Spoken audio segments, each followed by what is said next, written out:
আজকে আপনি ধনী আছেন, কালকে আপনাকে ফকির বানায়া দেওয়ার ক্ষমতা আমার আল্লাহর আছে না নাই? কেন আল্লাহর শুকরিয়া আদায় করবেন না? কিশোরগঞ্জে গেছিলাম, একজন মানুষ হাওয়াই মিঠাই বিক্রি করতো গ্রামে গ্রামে। আল্লাহর সেই গোলামকে আল্লাহ 150 বিঘা জমির মালিক বানিয়ে দিয়েছেন। আল্লাহর বান্দা কয়েক বিঘা জমি মসজিদ আর মাদ্রাসায় দান করে দিয়েছেন। তাহলে হাওয়াই মিঠা বিক্রি করা, পথে পথে পড়ে থাকা সেই মানুষটাকেও কোটিপতি বানায় দেন তিনি কি? কেন আল্লাহর শুকরিয়া আদায় করবেন না? এ বাজান গো আমার, এই পৃথিবীর জমিনে কত মানুষ তাকায় দেখেন, চোখে দেখতে পারে না। এক অন্ধ হাফেজ সাহেব ছিল কুড়িগ্রামের, একসাথে খাওয়া দাওয়া করতেছিলাম মাহফিলে গিয়ে, হঠাৎ করে বিদ্যুৎটা চলে গেল। আমি বললাম ভাই তাড়াতাড়ি আলোর ব্যবস্থা করেন। অন্ধ হাফেজ সাহেব আমার হাতটা ধরে বলে, আজ 52 বছর হলো আমার চোখে কোনো আলো নাই।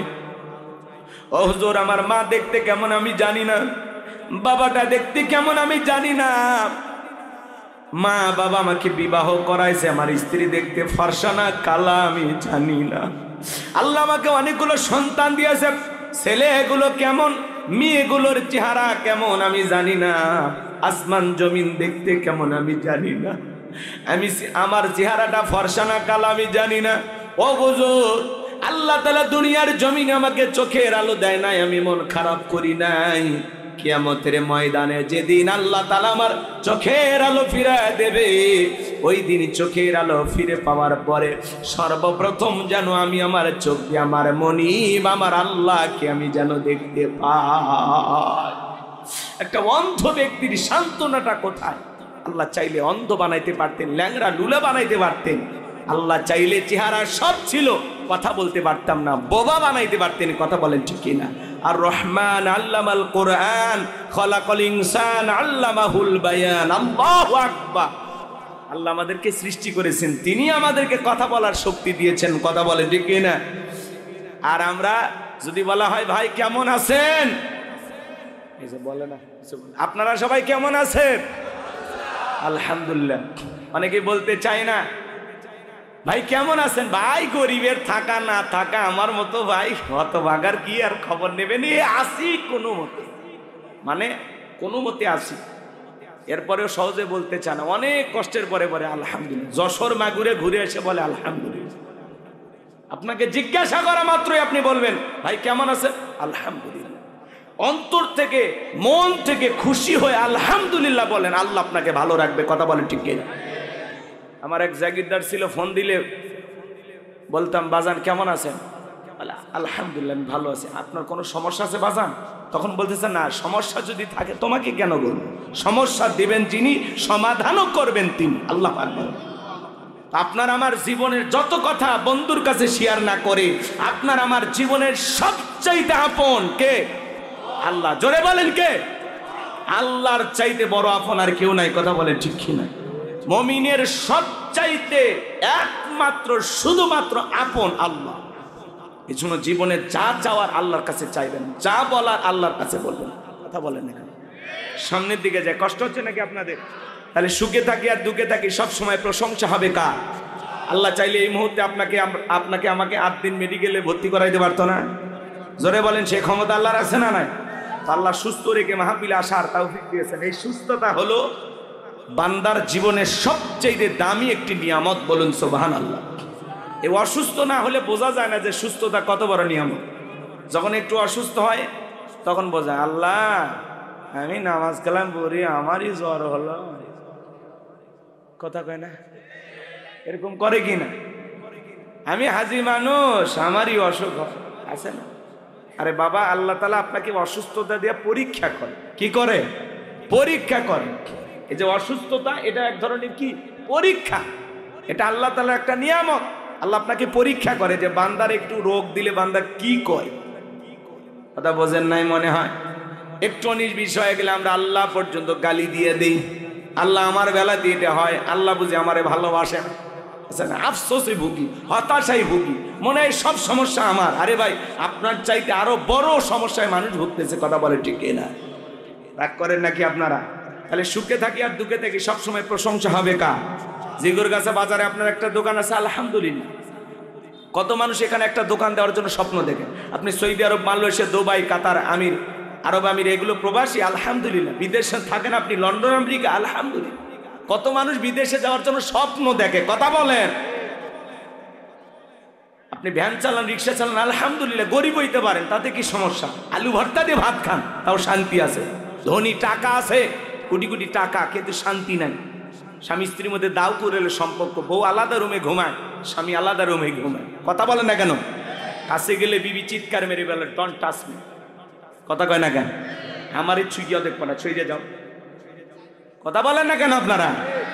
আর গরিব আলু ভর্তা দিয়ে ভাত খায়, শাক ভাজি ভর্তা দিয়ে ভাত খায়, বউরে কোলে নিয়ে ঘুমায়, কি শান্তি, কথা বলে ঠিক না? রাগ করেন? রাগ করবেন না। এই জন্য দামি বিল্ডিং দেখে মনে করেন না ওই বিল্ডিং এর মানুষ অনেক সুখী, যায়া দেখেন কোটি টাকা ঋণের ভয়ে বাড়িতে থাকে না, কথা কন ঠিক না? এই জন্য বাজান, আল্লাহ যতটুকু দিয়েছেন, যতটুকু আমার আছে আলহামদুলিল্লাহ। 2-4 লাখ টাকা আছে, সামান্য একটু চলতে পারি, 2টা ডাল ভাত খাই, আলহামদুলিল্লাহ। অল্প খেয়ে আল্লাহর শুকরিয়া আদায় করবেন। লা ইন শাকারতুম লাযীদান্নাকুম ওয়া লা ইন কাফারতুম ইন্না আযাবি লাশাদীদ। নিয়ামত পাওয়ার পরে যারা শুকরিয়া আদায় করে, আল্লাহ তাদের নিয়ামতগুলোকে বাড়ায় দেন। আর নিয়ামত পাওয়ার পরে যারা নাশুকরিয়া আদায় করে, আল্লাহ তাদের নিয়ামতগুলোকে ছিনায় নেন, কথা বলে ঠিক কি না? যাহলে সুখে থাকি আর দুঃখে থাকি, সব সময় প্রশংসা হবে কার? আপনারা সবাই কেমন আছেন? আলহামদুলিল্লাহ, গর্বের সহিত বলবেন আলহামদুলিল্লাহ। যত সমস্যা থাক মনের মধ্যে থাকবে, প্রকাশ করবেন না। ভাই, আগামীকালকে যশোরে দেখা হবে ইনশাআল্লাহ। কি বলতে হয়? ইনশাআল্লাহ। এটা আমরা অনেকে বলি না। এলাকার, মনে করেন আপনাদের এলাকার একজন ভদ্রলোক গরু কেনার জন্য যাচ্ছে, চৌগাছা বাজার আছে, গরু লাগে, মানে গরুর হাট লাগে ওই এলাকা, তো গরু বেচা কিনা হয় না। তো মুয়াজ্জিমের সামনে দিয়ে একজন যায়, তখন বলতেছে, ভাই কই যান? কই চৌগাছায়। কেন? কই গরু কেনার জন্য। তখন বলতেছে, বলেন ইনশাআল্লাহ। তখন বলছে, এই জন্য হুজুরদের দেখতে ভালো লাগে। কেন? কই পকেটে আছে টাকা, হাতে আছে গরু, তো মাঝখানে ইনশাআল্লাহ কেন বলা লাগে? তো হুজুর আর কি বলবে ভাই, চুপচাপ হয়ে গেছে। এইবার মাগরিবের আগে আগে দেখে ওই একই ব্যক্তি মসজিদের সামনে দিয়ে হাঁটে যায়। তখন মুয়াজ্জিম সাহেব জিজ্ঞাসা করছে, ভাই গরু কোথায়? তখন বলতেছে, ইনশাআল্লাহ টাকাটা চুরি হয়ে গেছে, ইনশাআল্লাহ গরু কেনা হয়নি, ইনশাআল্লাহ বাড়িতে যাচ্ছি, ইনশাআল্লাহ পরে দেখা হবে। সে ইনশাআল্লাহ বললো চালান পাতি হারানোর পরে। কথা কি বুঝতে পারতেছেন? তা আমরা এরকম, এক মুরব্বী দোয়া পরে পেশাবখানায় যায়, বিসমিল্লাহি ওয়ালা বারাকাতিল্লাহ। আমি তখন বললাম, চাচা এই তো খানা খাওয়ার দোয়া। তখন বলে, হুজুর কোন দোয়া কোন জায়গায় পড়লে আমার মাথা কাজ করে। এরকম লোক আছে না নাই? আমার ভাইয়ারা, সুখে থাকি আর দুঃখে থাকি, সব সময় আল্লাহ তাআলার প্রশংসা আদায় করতে হবে। এই জন্য আমার আল্লাহ রাব্বুল আলামিন বলেন, ওয়ালাকাদ আতাইনা লুকমানাল হিকমাতা আনিশকুরু লিল্লাহ ওয়া মান ইয়াশকুরু ফাইন্নামা ইয়াশকুরু লিনাফসিহি ওয়া মান কাফারা ফাইন্নাল্লাহা গনিয়্যুন হামিদ। আমার আল্লাহ রাব্বুল আলামিন বলেন, আমি লোকমান হাকিমকে হিকমত দিয়েছিলাম, জ্ঞান দিয়েছিলাম, এবং বলেছিলাম, লোকমান তুমি আমার শুকরিয়া আদায় করো। যারা শুকরিয়া আদায় করে সে তার নিজের জন্যই আদায় করে, আর যারা শুকরিয়া আদায় করে না তাদের জেনে রাখা উচিত আমি আল্লাহ অমুখাপেক্ষী, আমি আল্লাহ নিজেই প্রশংসিত। কোন বান্দার প্রশংসার জন্য আমি আল্লাহর দিন ঠিক থাকে না। চিৎকার মেরে বলুন সুবহানাল্লাহ। তাহলে সব সময় প্রশংসা হবে একমাত্র কার? খেয়ে থাকি না খেয়ে থাকি, সুখে থাকি আর দুঃখে থাকি, ভালো থাকি আর মন্দ থাকি, হাসপাতালের বেডে থাকি আর ঘরে শুয়ে থাকি, সব সময় জবান দিয়ে যেন প্রশংসা চালু থাকবে কার? তাহলে জবান ছেড়ে সবাই একটু ভালোবাসা নিয়ে বলেন আলহামদুলিল্লাহ। এরপরে আল্লাহ রাব্বুল আলামিন বলেন, ওয়া ইয ক্বালা লুকমানু লিবনিহি ওয়া হুয়া ইয়াইযুহু ইয়া বুনাইয়া লা তুশরিক বিল্লাহ ইন্নাশ শিরকা লাযুলমুন আযীম।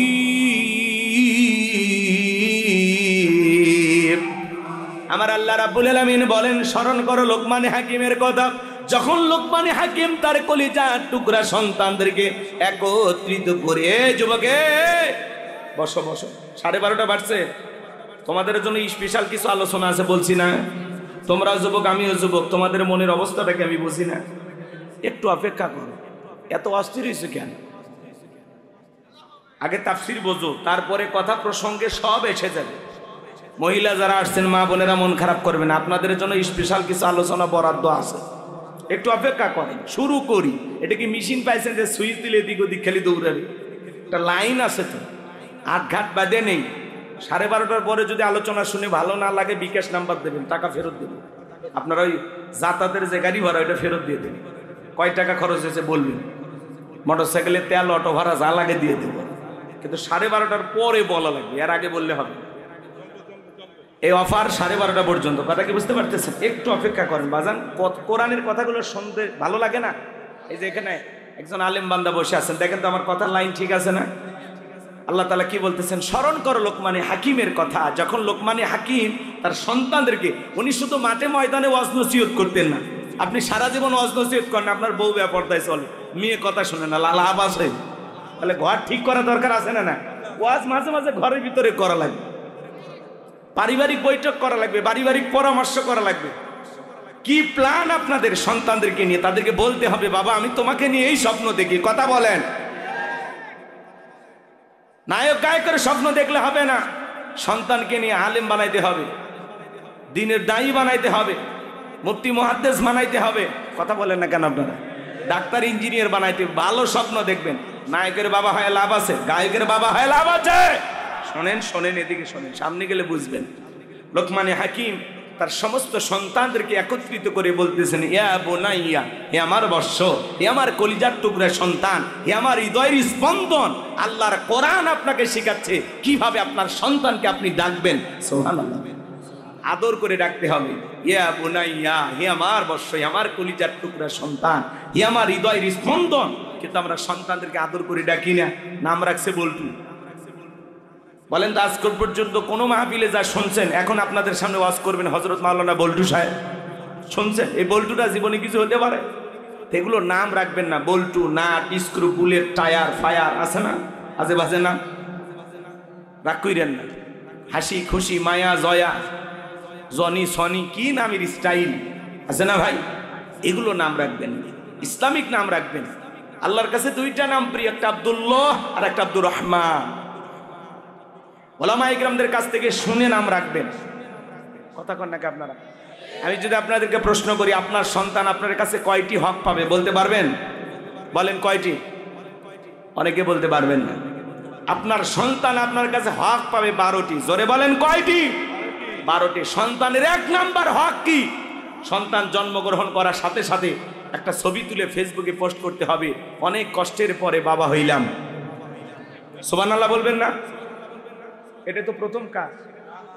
সন্তান আসতে দেরি, সেলফি তুলতে দেরি নেই, ফেসবুকে দিয়ে দেয়, মামা হইলাম, চাচ্চু হইলাম। ওই সন্তানের আবার খালা ফুফু থাকলে ওরা, ওদেরও ফেসবুক আইডি থাকলে ওরাও পোস্ট করে, অনেক কষ্টের পরে খালা হইলাম। কষ্ট পাইলো মা আর কষ্ট পাইছে খালা। কথা বলেন আপনারা? কি জামানা আইসা পড়ছে, যেই মহিলা বাচ্চা ডেলিভারি করছে, ওই মহিলা ওই হাসপাতালের বেডে শুইয়া ওই অবস্থায় বাচ্চা কোলে নিয়ে একটা সেলফি তুলে ফেসবুক আইডি দিয়ে বলে, অনেক কষ্টের পরে মা হওয়ার স্বাদ বুঝলাম। কথা কয় না? কি বলেন? সন্তানের প্রথম হক সেলফি তুলে ফেসবুকে দেওয়া। 1 নাম্বার হক এটা না? কি? সন্তান জন্মগ্রহণ করার সাথে সাথে ছেলে হোক মেয়ে হোক, 1 নাম্বার দায়িত্ব কানে আজান দেয়া। কথা বলে ঠিক না? সেলফি তোলার ঠেলায় 3 দিন পার হয়ে যায়, আজান দেওয়ার কথা মনে থাকে না। এরকম মুসলমান আছে না নাই? 2 নাম্বার তাহনিক করা। কানে জয় বাংলা বলবেন ভালো, ওগুলার বইলেন না। অনেক বলছেন স্লোগান হবে কার নামে? নেতার নামে স্লোগান দিয়ে লাভ আছে, দলের নামে স্লোগান দিয়ে লাভ আছে? স্লোগান হবে আল্লাহর নামে। অরব্বাকা ফাকাব্বির, তাকবীর হবে রবের নামে, স্লোগান হবে রবের নামে। যেই জমিনে আল্লাহর শ্রেষ্ঠত্ব বরত্ব ঘোষণা করা হয়, ওই জমিনে শয়তানের শক্তি প্রতিষ্ঠিত হতে পারে। শোনেন শোনেন এদিক। 2 নাম্বার কি বললাম? তাহনিক করা। বুঝলেন না তো? আলেমদের কাছে নিয়ে যাবেন, ওলামায়ে কেরাম কি করবে? একটু খেজুর হোক, মিষ্টি দ্রব্য কোনো কিছু হোক, চিবাই একটু বাচ্চার তালুতে অথবা জিহ্বার উপর একটু লাগাই দিবি। এর নামই হলো তাহনিক করা। 3 নাম্বার সুন্দর একটি নাম রাখা। ইসলামিক একটা সুন্দর নাম রাখবেন। আব্দুল্লাহ, আব্দুর রহমান, আব্দুল সালাম, কথা বলছেন, আব্দুল মমিন, সুন্দর সুন্দর নাম রাখবেন। নবীদের নামের সাথে নাম রাখবেন। ইউসুফ, ইব্রাহিম, ইসহাক, সুন্দর সুন্দর নাম রাখবেন। সাহাবা ইকরামদের নামের সাথে নাম মিলায় রাখবেন। আবু বকর, ওমর ফারুক, ওসমান, আলী, কথা বলেন না কেন? সুন্দর সুন্দর নাম রাখবেন পছন্দ করে। ইংল্যান্ডের সবচাইতে জনপ্রিয় নাম হলো মুহাম্মদ। তারা ছেলে সন্তান হইলে অধিকাংশ মানুষ সন্তানের নাম রাখে কি? মুহাম্মদ। আল্লাহু আকবার বলেন। আর আমরা নাম হইলে কি, এমনও মা বাবা আছে মুঠু বাচ্চু নাম আছে না, আপডেট হয়ে গেছে। নাম কি রে ভাই? বেলি, চেলি, চেলি, চুইটি, বিউটি, শয়তান করে ডিউটি। কি নামের ভাব সাব আছে না ভাই? নামের না নাম রাখছে কাজু, কাজু, কি নাম? কাজু, কাজু। হাই রে কি নাম রে ভাই, অবাক হয়ে যায়। বেলু, বেলু নাম কি? বেলু, বুলু, এ কথা কন নাকি আপনার? এগুলো না বলতে গেলেও তো শরম লাগে। অনেক জায়গায় দেখবেন কি সুন্দর নাম রাখছে, ফরহাদ হোসেন টিক্কা, কি নাম? টিক্কা। বাকিগুলো বলবো, সময় লাগবে। 4 নাম্বার, সন্তান হোক তাদেরকে দিন শিখাইতে হবে, কোরআন সুন্নাহর জ্ঞান শিক্ষা দিতে হবে। তা করেন, ওইদিকে গেলে 1.5-2 ঘন্টা লেগে যাবে বাজান, ওইদিকে আমি যেতে চাচ্ছি না।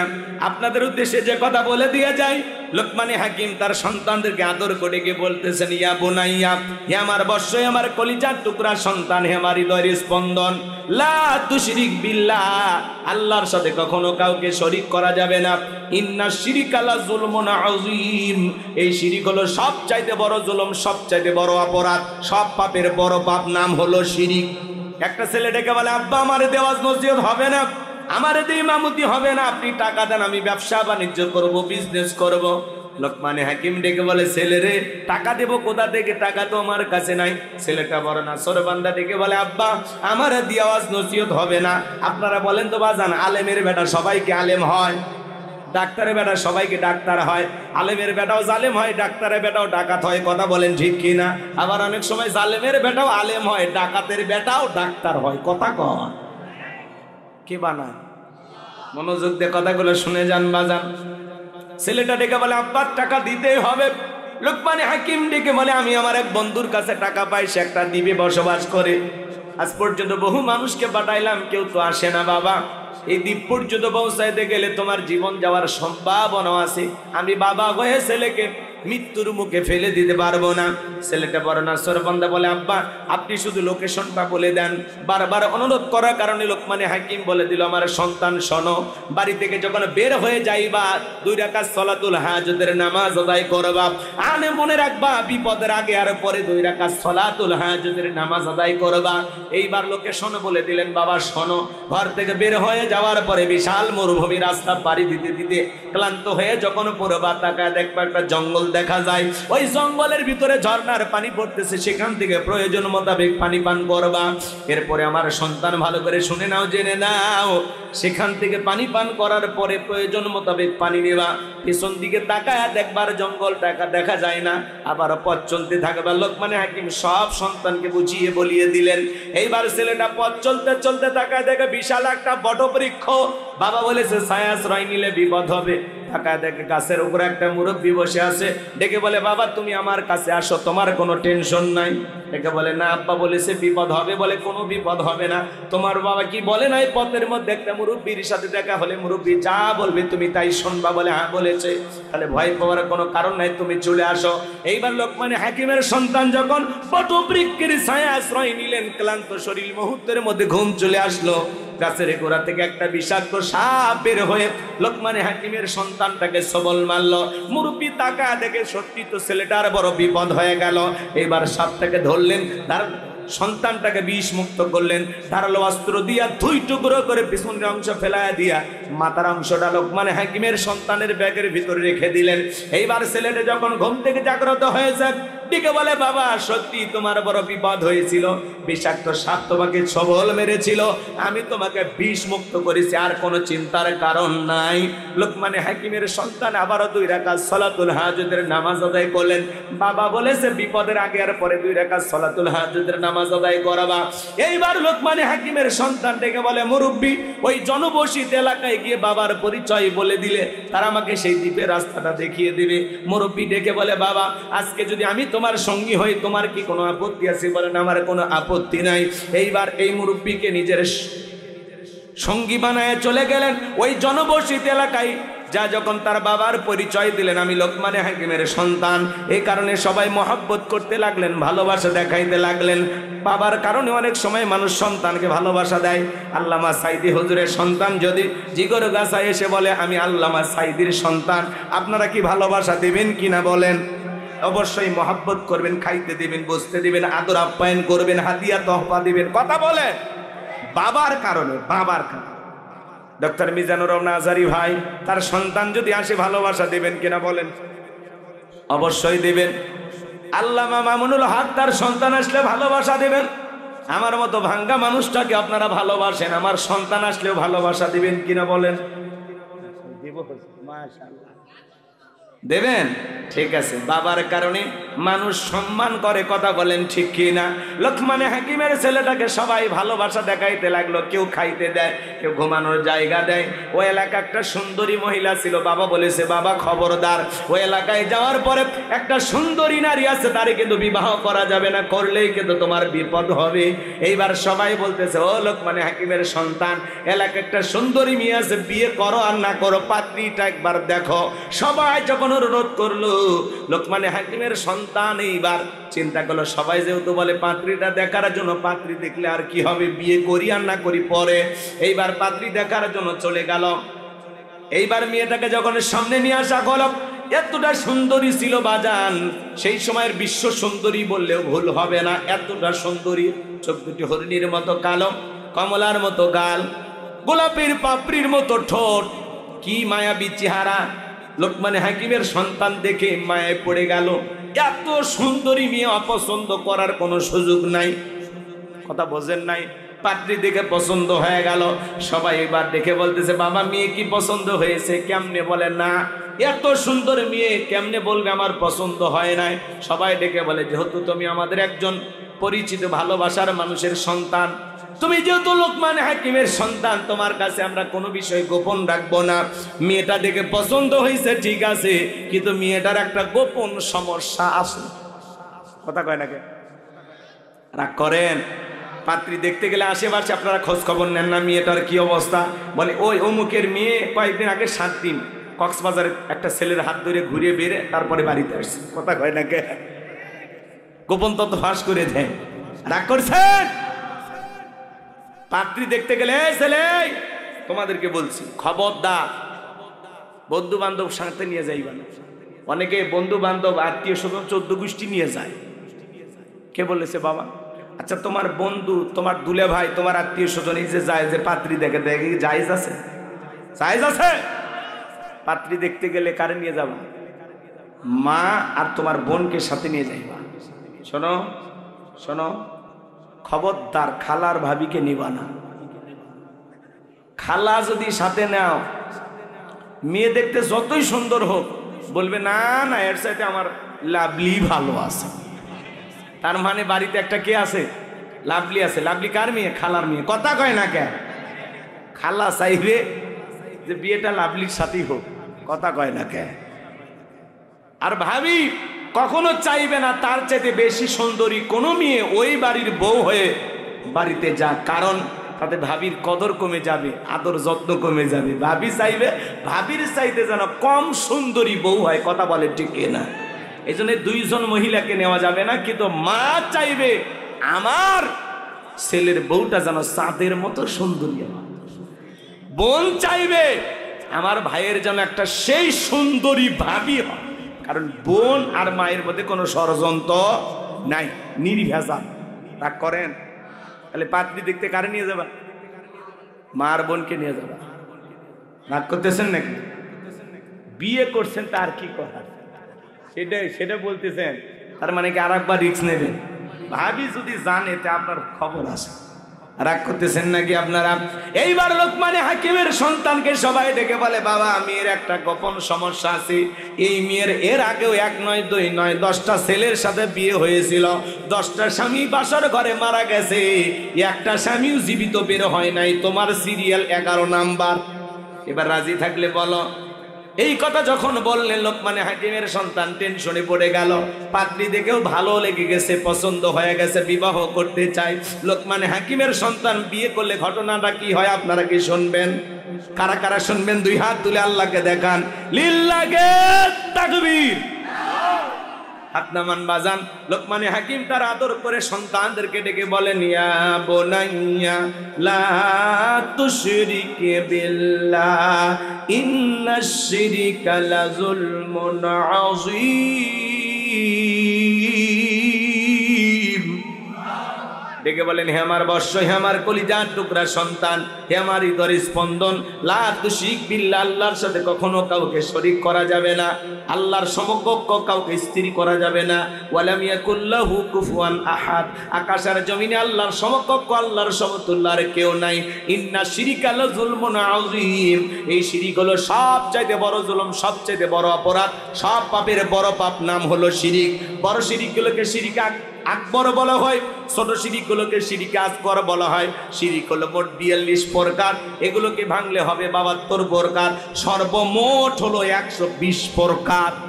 এতগুলো কথা যদি আপনাদের সামনে তুলে ধরতে চায়, রাতের পর রাত কেটে যাবে, আলোচনা শেষ হবে না। গভীর মনোযোগ দিয়ে শুনবেন বাজান। সমাজে অনেক শিরিক আছে, প্রচলিত অনেক শিরিক, আপনি আমি নিজেও করে থাকি মনের অজান্তে। একটু শিরিক সম্পর্কে আমাদের ধারণা নেওয়া দরকার আছে না নাই? মাজারে সিজদা দেওয়া কি শিরিক? কথা বলে না কেন? মাজারে সিজদা দেওয়া, আপনি মাজারে সিজদা দিয়ে কি চান? মাজারে পিসাবের কি ক্ষমতা আছে আপনাকে কোনো কিছু দিতে পারে? সিজদা মাজারে না, সিজদা হবে মসজিদে। কথা বলে ঠিক কিনা? পীরের পায়ে সিজদা দেওয়া শিরিক, নেতার পায়ে সিজদা দেওয়া শিরিক। আল্লাহ ছাড়া এই মাথা দুনিয়ার কারো কাছে নত করা যাবে না। ইয়্যাকা না'বুদু ওয়া ইয়্যাকা নাস্তাঈন, তোমার ইবাদত করি, তোমার গোলামি করি, সাহায্য তোমার কাছে চাই। যদি জীবনে কোনো কিছু চাওয়া লাগে, চাইতে হবে মাজারে নাকি আল্লাহর কাছে? পীরের কাছে নাকি আল্লাহর কাছে? অনেক মানুষ আছে, আপনাদের এলাকায় আছে কিনা জানি না, মাথার চুলে জট, বাবার হাতে গাঞ্জার পট, সালা পিন্দা থাকে, তবিল তাকে দেয়, সব দেখা যায়। ডুগি তবলা বাজায়, লাফালাফি করে, জিকিরি করে, তালা বাবা, সালা বাবা, শিকল বাবা, লাউ বাবা, কদু বাবা। বিড়ি খাওয়ায় মানুষকে মুরিদ দেয়, নাম দিছে বিড়ি বাবা। শরীরে কোনো কাপড় নাই, নাম দিছে ল্যাংটা বাবা। আছে না নাই? এদের গাড়ি লাল বানাইছে, টর্চ লাইট মেরে মুখ খুঁজে পাওয়া যায় না, বগলে চুল দিয়ে বেরি বারে হয়েছে। আর সুন্দরবনে বসলে বান্দরবনের কি অবস্থা? আছে না নাই? ভণ্ড এদের কাছে যায়, আর মানুষ গাজার কলকিতে টান মারে, আর উল্টা পাল্টা গান গায়। আছে না? আপনাদের এলাকায় নাই তো? মাজার গুলো হলো গাঁজা খাওয়ার নিরাপদ জায়গা। মাজারে গাঁজা খাইলে পুলিশে ধরে না। কথা বলেন? গাজার কলকি দিয়ে এমন টান মারে, মাজারে বৈশা ধুয়ে ছেড়ে দেয়। রাস্তাঘাটে পুলিশ দাঁড়িয়ে থেকে মনে করে যে না, ওরসের মনে হয় রান্না চলছে। কি এক অবস্থা ভাই সমাজে। আমাদের এলাকায় আছে মহাস্থান মাজার, শাহ সুলতানের মাজার। শেষ বৈশাখীতে ভাই কত মন গাঁজা যে যায়। হা হা, একজন গাঁজা খাইছে, ওই বৈশাখ মাসে একটু ঝড় হয়ে রাস্তার একটু গর্ত গ্যাপ, ওই জায়গায় একটু কি পানি আটকে আছে। এখন ওই গাঁজা খাইছে, বোঝেন না, নিশা টিশা কইরা তো পুরো লোড হয়ে গেছে। তখন বলতেছে এত বড় নদী আমি কেমনে পার হব? মানের বেলা এই বেয়াক্কেল, ওটা নদী না, ওটা রাস্তার একটা গর্ত। ওই জায়গায় কয়, বলেন না আমি নদীতে নামবো না। এরকম মাথা লাগছে না? মানে নেশা করলে মানুষের হুঁশ থাকে না। কথা কন না কেন? ওই যে দেখেন না গান গায়, গুরু গাঞ্জা বানাইলে কি দিয়ে টানে টানে মজা পাই, মাইয়া একখান দেখতে পাই। গাঁজা খাইলে বলি মাইয়া দেখা যায়। এই বেটা, গাঁজা খাইয়া মাইয়া দেখা লাগবে। কবুল বইলে বিয়ে কর, মাইয়া এমনি দেখি। কথা কর নাকি আপনার? গাঁজা খাইয়া মোজদারি লাল বানাইছে। আহা, কত ভণ্ড যে বেরোইছে। নাম দেয় পবিত্র ওরস শরীফ, আর সেখানে মহিলা শিল্পী যায় নাচে গায়। কথা বলেন না কেন? দেখেননি কি স্লোগান? কয় আমি পাগল দিওয়ানা হয়েছি, মুর্শিদেরই প্রেমে পড়েছি। স্বামীর প্রেমে পড়েনি, কার প্রেমে? কেউ যদি পীর সাহেবের প্রেমে পড়ে লক্ষণ ভালো না খারাপ? রাগ করবেন না বাজান, এই সমাজে এগুলো চলতেছে। পীরের বয়স হয়ে গেছে, এক পা কবরে চলে গেছে, তাও মহিলা মুরিদ দেখলে বলে মা আয় আয়। চিন্তা করে মহিলা যে এত বড় আল্লাহর ওলি আমারে 2 হাত বাড়ায় ডাকতেছে, যদি আমি আল্লাহর ওলির ডাকে সাড়া না দিই জাহান্নামে জায়গা হবে। দৌড়ে যা পীর সাহেবকে চাপে ধরছে। পীর সাহেবের বুকের ভিতরে যে এত শান্তি পাইছে, আনন্দের ঠেলায় গান গায়, বাবা আমি তোমায় ভালোবাসি, তোমার চরণ চুমিতে বাবা, তোমার চরণ চুমিতে বাবা, তোমার কাছে আসি গো বাবা, আমি তোমায় ভালোবাসি। যেই মহিলা স্বামীকে বাদ দিয়ে পীরের ফাতা পায়ে চুমা খায়, ওই নারীর চরিত্রে ঠিক নাই। কথা বলে ঠিক কিনা? আপনার বউ মাজারে যায়, আপনি কি দুর্বল? আপনার বউ কেন মাজারে যায় বলেন? আপনার বউকে বলবেন তোর পীর আমি তোর পীর, পছন্দ হয় না এদিকে আয়েশা, ফাতেমা, খাদিজা, হাজেরা, আসিয়া, মারিয়ম, এদের জীবনী কিনে দিবেন। যেই নারীদের জীবনী পর এইভাবে জীবন গড়, এরপরে মর, জান্নাতের রাস্তা ধর। সব জান্নাতি নারী, এদের জীবনী কিনে দেন। কি পারবেন ইনশাআল্লাহ? তাহলে মাজারে সেজদা দেওয়ার শিরিক। সন্তান যদি চাওয়া লাগে মাজারের পীর সাহেবের কাছে না, চাইতে হবে কার কাছে? আল্লাহর কাছে চাইবে। ইব্রাহিম খলিলুল্লাহকে 86 বছর বয়সে সন্তান দিয়েছেন কে?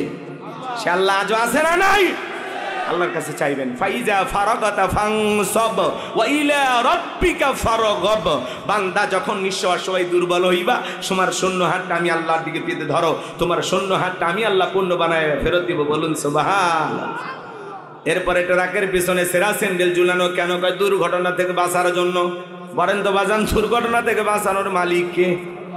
এই যে আমরা আসলাম ঝিনাইদহ পার হইয়া, বিশাল ট্রাকে মুখোমুখি সংঘর্ষ, 2-1 মারা গেছে কিনা জানি না, বিশাল লম্বা জাম। ওখানে অনেকটা সময় চলে গেল আমাদের।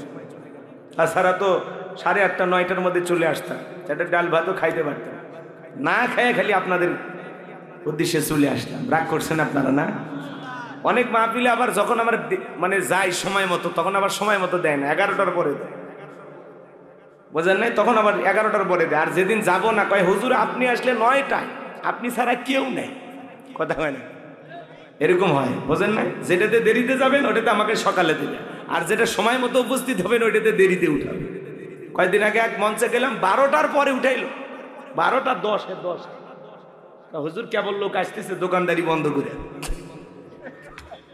কি বলে? রাজশাহীতে বাগমারা 12টার পরে কি করবেন? কিছু করার আছে? আমরা তো দাওয়াত নিলে আর কিছু করার থাকে না। এই জন্য ধৈর্য নিয়ে বসেন। রাগ করেন নাকি আপনারা? একটা তাকবীর দেন, লিল্লাহিত তাকবীর। আমার ভাইরা দিল দিয়ে কথাগুলো বুঝবেন।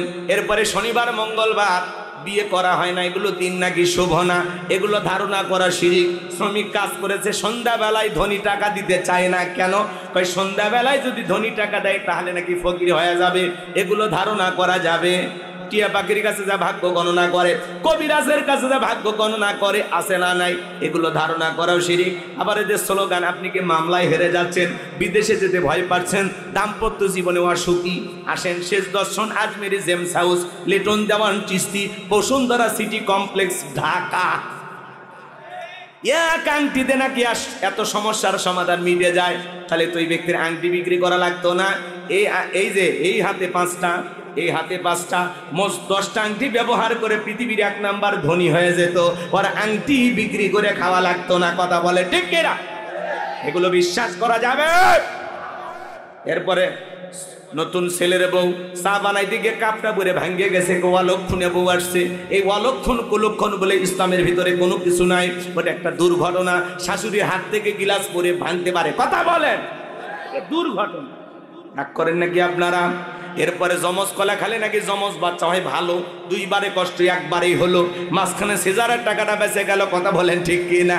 কত পুরুষ মানুষ জমজ কলা খায়, আজ পর্যন্ত কোনো পুরুষের বাচ্চা হলো না।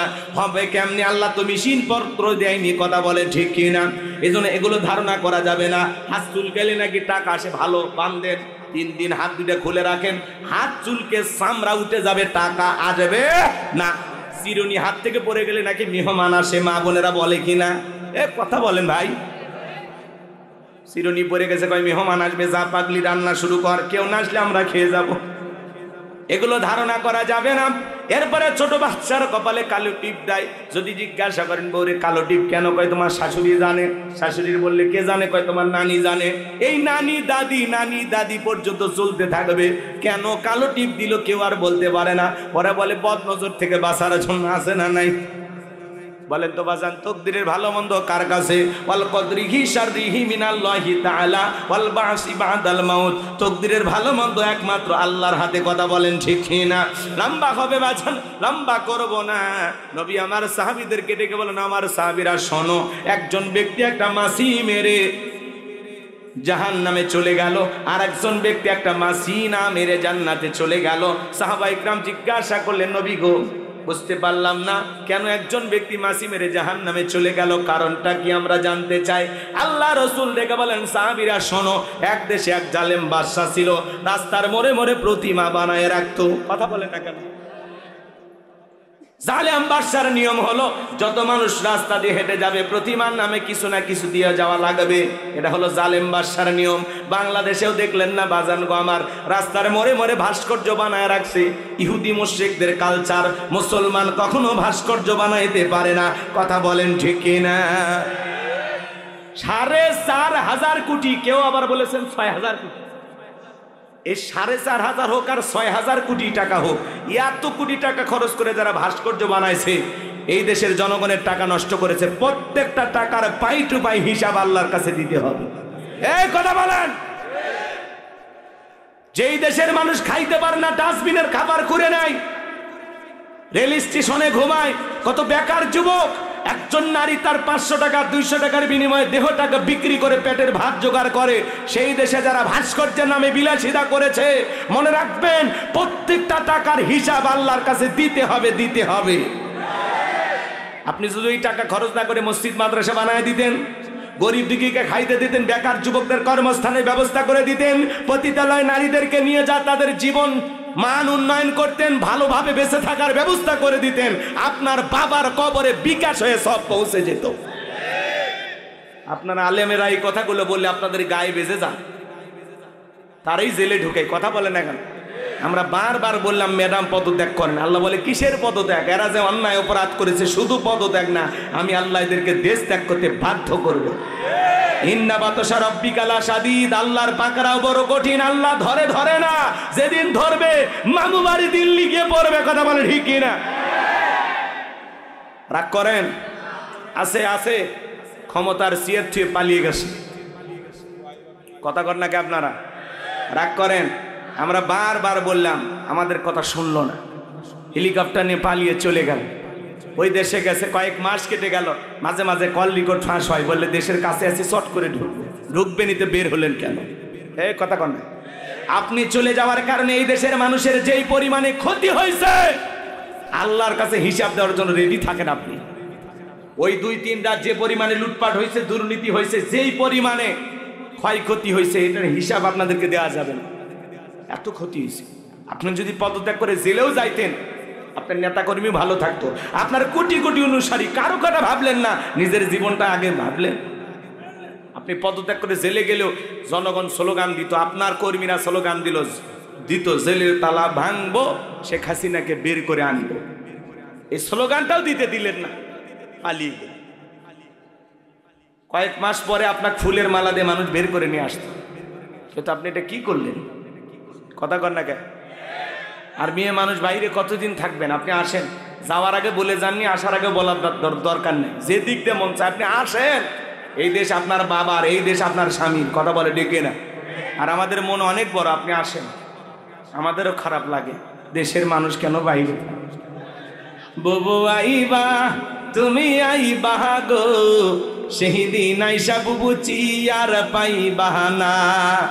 ও বুবু আইবা তুমি আইবা গো, সেই দিন আইসা বুবু ক্ষমতা পাইবা না।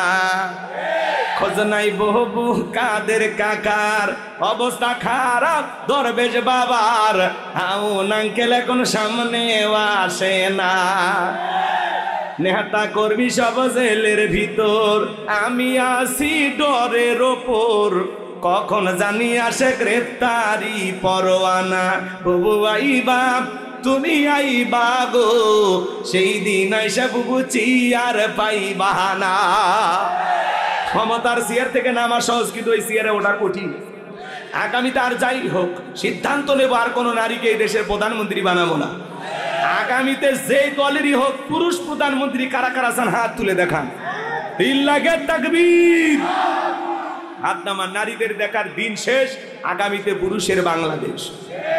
দেখেন না, মেয়ে মানুষের রাগ বেশি, জেদ বেশি, স্বামীর সাথে ঝগড়া লাগে, হাড়ি পাতিল ভেঙে ফেলে দেয়, স্বামী তুলে আসার মারে, রাগ করে বাড়ি ঘর থেকে বাপের বাড়ি চলে যায়, রাগ করে এই দেশের 20 কোটি জনগণ রেখে পালিয়ে গেছে। কি বুঝলেন? রাগ করতেছেন নাকি আপনারা? এগুলো বললে অনেকের মন খারাপ হয়, বলে হুজুর এগুলো বলা যাবে না। এই বেটা, এই 16 বছর তো কন্ট্রোল করেইছিলাম, আর কত গলা চেপে ধরবা? এখন একটু মন খুলে কথা বলতে দাও, 16 বছরের কাজ আদায় করা লাগবে। কথা বলে একটু বলতে দাও। ওরা আয়না ঘর বানায়, তারপরে বলতেছে না এগুলো আয়না ঘর নাটক। যে সিয়ারটা আপনারা দেখছেন সোশ্যাল মিডিয়ায় ভাইরাল হয়ে গেছে, এটা আবার যারা ওই যে আফসোস লীগ, এরা বলতেছে এই সিয়ার ষড়যন্ত্র করে বানাইছে। ইউনূস সরকার নাকি 6 মাসে আয়না ঘর তৈরি করে তারপরে আয়না ঘর পরিদর্শন করবে। চিন্তা করেন, মানুষ মিথ্যাবাদী হয়, এতটা মিথ্যাবাদী হয়। হ্যাঁ, আপনাদের কি মনে হয় ইউনূস সরকার আয়না ঘর বানাইছে নাকি যিনি পালিয়ে গেছে উনি বানিয়েছে? হাত তুলে বলেন তো সত্যি কথা। হ্যাঁ ঠিক আছে, আমরাও বিশ্বাস করি উনি বানিয়েছে, কিন্তু ওনার কিছু আছে না সোশ্যাল মিডিয়াতে কিছু বলতেছে না এটা আয়না ঘর, এটা সাজানো, এটা গুজব, এটা রং করছে, এ করছে, সে করছে, নানান কথা বলা হয়। যারা আয়না ঘর বানিয়ে, চেয়ার বানিয়ে মানুষকে ধরে নিয়ে যে ইলেকট্রিক শক দিত, আহারে কত মানুষের আর্তনাদ, হাহাকার, চিৎকার ওই দেয়ালের ভিতরে আটকে ছিল, পৃথিবীবাসী শোনেনি। কথা বলে ঠিক না? কিন্তু ওই মাজলুমদের চিৎকার ঠিকই আসমানে পৌঁছে গেছে। পাপ তো বেশি দিন করা যায় না, পাপের 16 কলা পূর্ণ হয়ে গেলে আল্লাহ ছাড় দেয় না। আল্লাহ ধরে না, যেদিন ধরে সেদিন আর ছাড়ে না। কথা বলেন ঠিক কি না? ওরা আয়না ঘর বানিয়েছে, ওরা শাপলা চত্বরে হত্যা করেছে, দীর্ঘ আলেমদেরকে ফাঁসির দড়িতে ঝুলিয়েছে, মিথ্যা মামলা হামলা দিয়ে হাজারো মানুষকে ঘর ছাড়া বাড়ি ছাড়া করেছে। কথা বলেন ঠিক কি না? আজকে যারা জুলুম করেছিল ওরা দেশ ছাড়া। খালেদা জিয়া কি করছিল? বাড়ি ছাড়া, উনি হয়েছে দেশ ছাড়া। খালেদা জিয়া বলছিল আল্লাহ আছে, বিচার আমি আল্লাহর কাছে দিলাম। কথা বলেন না কেন? এক মহিলা বলে এই মেয়ে এত কথা বলো কেন? কয়দিন হয়েছে চাকরি পাইছে? গোপালগঞ্জের নাম পাল্টে দেব। কথা বলেন, বলতো না? আল্লাহর সেই বান্দি জেল খাটছে, অসুস্থ হয়ে দেশে পড়েছিল, রাজকীয় ভাবে প্লেনে উঠা চিকিৎসার জন্য বাইরে গেছে।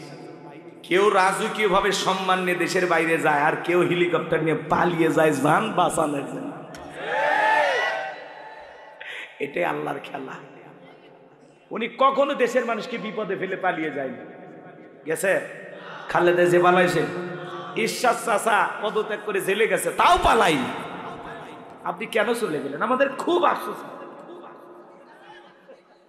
যাক বাজান গো, আমার মন খারাপ করবেন না, চলেন না সামনের দিকে যাই। আমি গুনাহগার যে কথা বলতে চাচ্ছিলাম, এইবার জালেম বাদশার লোকেরা ওই পথে একজন ইমানদার হেঁটে যায়, ডেকে বলে শোনো, প্রতিমার নামে কিছু না কিছু দেওয়া লাগবে। ইমানদার ডেকে বলে ভাই প্রতিমার নামে দেওয়ার মতো আমার কাছে কোনো কিছু নাই।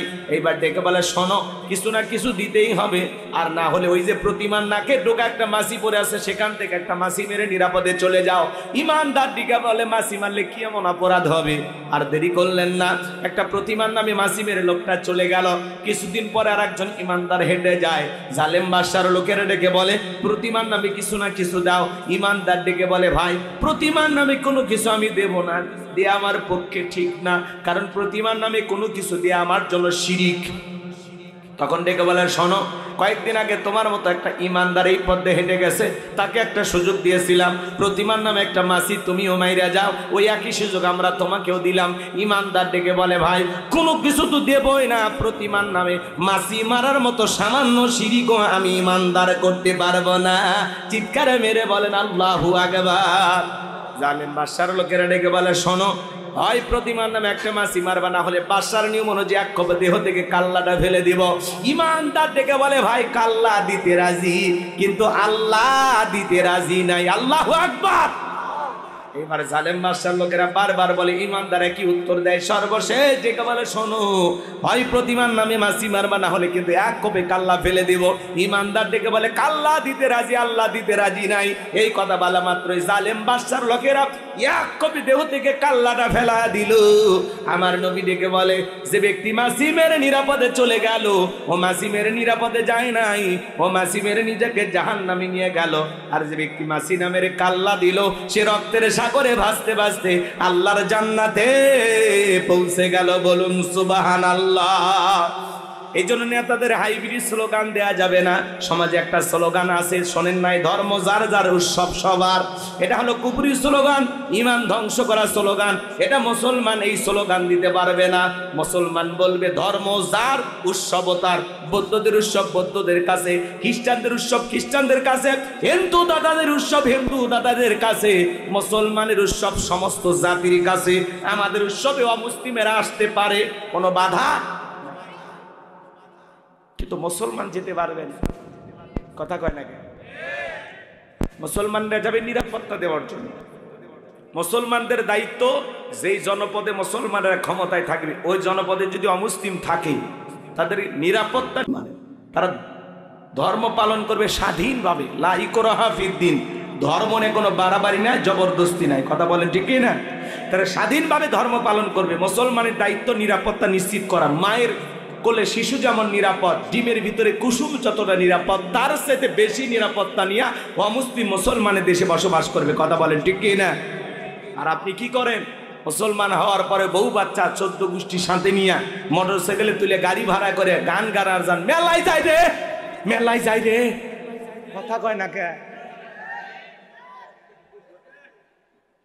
আলেম ওলামা ওয়াজ করে, ভাই খবরদার দুর্গাপূজা মেলায় যাবেন না, যেখানে আল্লাহর সাথে প্রকাশ্যে শিরিক করা হচ্ছে, এখানে মুসলমান যেতে পারে না।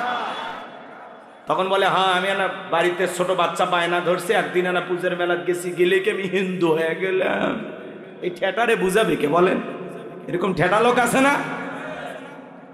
মনে রাখবেন, অমুসলিমদের উৎসবে যাওয়া মুসলমানদের জন্য জায়েজ নাই। যারা নিরাপত্তা দেবে তারা যেতে পারে। এদিক খেয়াল করেন, শোনেন, আমাদের ঈদের নামাজে তারা আসে। কথা বলেন ভাই, জুমার নামাজে আসে, জানাজায় আসে, লাইলাতুল বরাতে আসবে, লাইলাতুল কদরে আসে। আপনি কেন যান? তার মানে অমুসলিমের চাইতে আপনার লজ্জা কম। কথা কন না, কইরেন না। খবরদার, তাদের কোন উৎসবে আপনি যাবেন না। এমনি এক জায়গায় বাজারে বসে চা খাইতে পারেন, গল্প করতে পারেন, কোনো সমস্যা নেই। অমুসলিম অসুস্থ, রক্ত দিয়ে বাঁচান, টাকা পয়সা লাগলে দিয়ে দেন, সহযোগিতা করেন। কথা বলেন, কিন্তু তাদের পূজার উৎসবে আপনি যেতে পারবেন না। বউজার হক সবার মানবেন নাকি? কথা কয় না, মান রাগ করেন আমার কথা। চাকরি যার বেতন সবার মানবেন? পুকুর যার মাছ সবার মানবেন? গাছ যার ফল সবার মানবেন?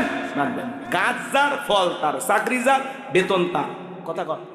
বউ যার হক তার, ধর্ম যার উৎসব তার, ধর্ম যার যার উৎসব তার তার। মনে থাকবে তো ইনশাল্লাহ? তাহলে আজ থেকে কি আমরা শপথ গ্রহণ করতে পারি যে জীবনে কোনোদিন দুর্গা পূজার মেলায় যাব না? হাত তুলে বলেন তো কারা কারা যাবেন না জীবনে কোনোদিন? মনে থাকবে তো ইনশাল্লাহ?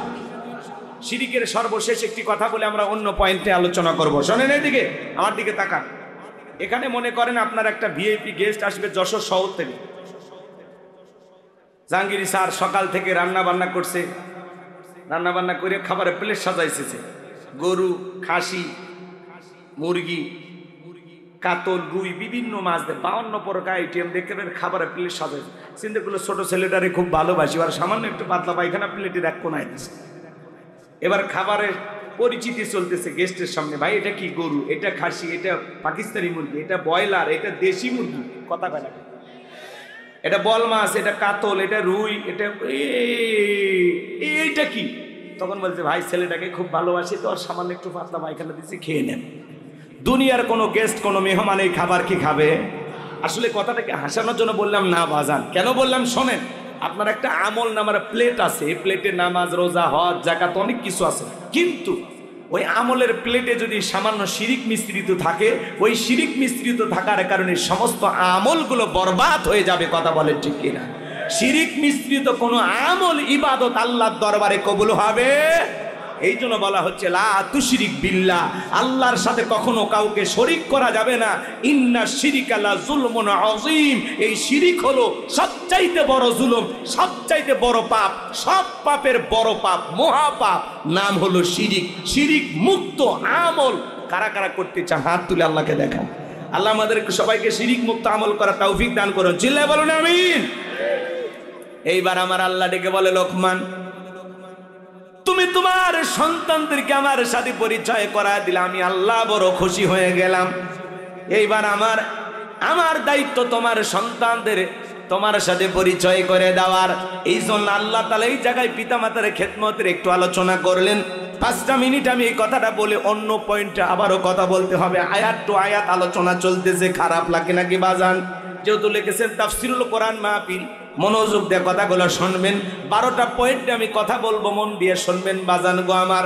অনেকে সমাজের মধ্যে আছেন, এই সমাজের দিকে তাকায় দেখেন 95% ফ্যামিলিতে আজকে মা বাবা লাঞ্ছিত, বঞ্চিত, অপমানিত। কথা বলেন না কেন?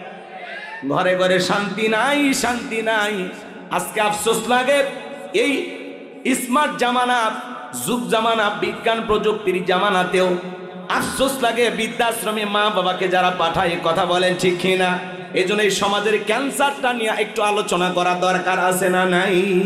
আল্লাহ তাআলা বলেন, ওয়াসাইনাল ইনসানা বিওয়ালিদাইহি হামালাতুহু উম্মুহু ওয়াহানান আলা ওয়াহানিন ওয়া ফিসালুহু ফি আমাইনি আনিশকুরলি ওয়া লিওয়ালিদাইক ইলাইয়াল মাসির। আমার আল্লাহ রাব্বুল আলামিন বলেন, আমি তো মানুষকে নির্দেশ দিলাম তারা যেন মাতা পিতার সাথে সদাচরণ করে, উত্তম ব্যবহার করে। কারণ তার মা কষ্টের পর কষ্ট সহ্য করে সন্তানটাকে গর্ভধারণ করেছে, তুই 2.5 বছর বুকের দুধ পান করাইছে। সুতরাং আমার প্রতি কৃতজ্ঞ হও, মাতা পিতার প্রতি কৃতজ্ঞ হও। তোমরা সবাই তো আমি আল্লাহর দিকে প্রত্যাবর্তন করবা, বলুন আল্লাহু আকবার। এ যশোর জেলার বাবাজিরা, দিলটা নরম করে গুনাহগারের কথাগুলো শুনে যান। আজকে মা বাবার কথা শুনে যদি 2-1 বসা করেন, বুঝে নেব আপনার মা বাবার সাথে মনে হয় সম্পর্ক খারাপ। তাহলে রাগ করেন কেন? 5 মিনিট। আপনি আমি একদিন মা বাবা হব না? হন নাই? আপনারা হন নাই? তা আপনি আপনার মা বাবার সাথে যে আচরণ করবেন, আপনার সন্তান ওই একই রকম আচরণ করবে। পিতা মাতার সাথে কেমন আচরণ করা দরকার একটু শোনেন। আমার আল্লাহ ডেকে বলেন, হামালাতুহু উম্মুহু ওয়াহানান আলা ওয়াহানিন ওয়া ফিসালুহু ফি আমাইনি আনিশকুরলি ওয়া লিওয়ালিদাইক।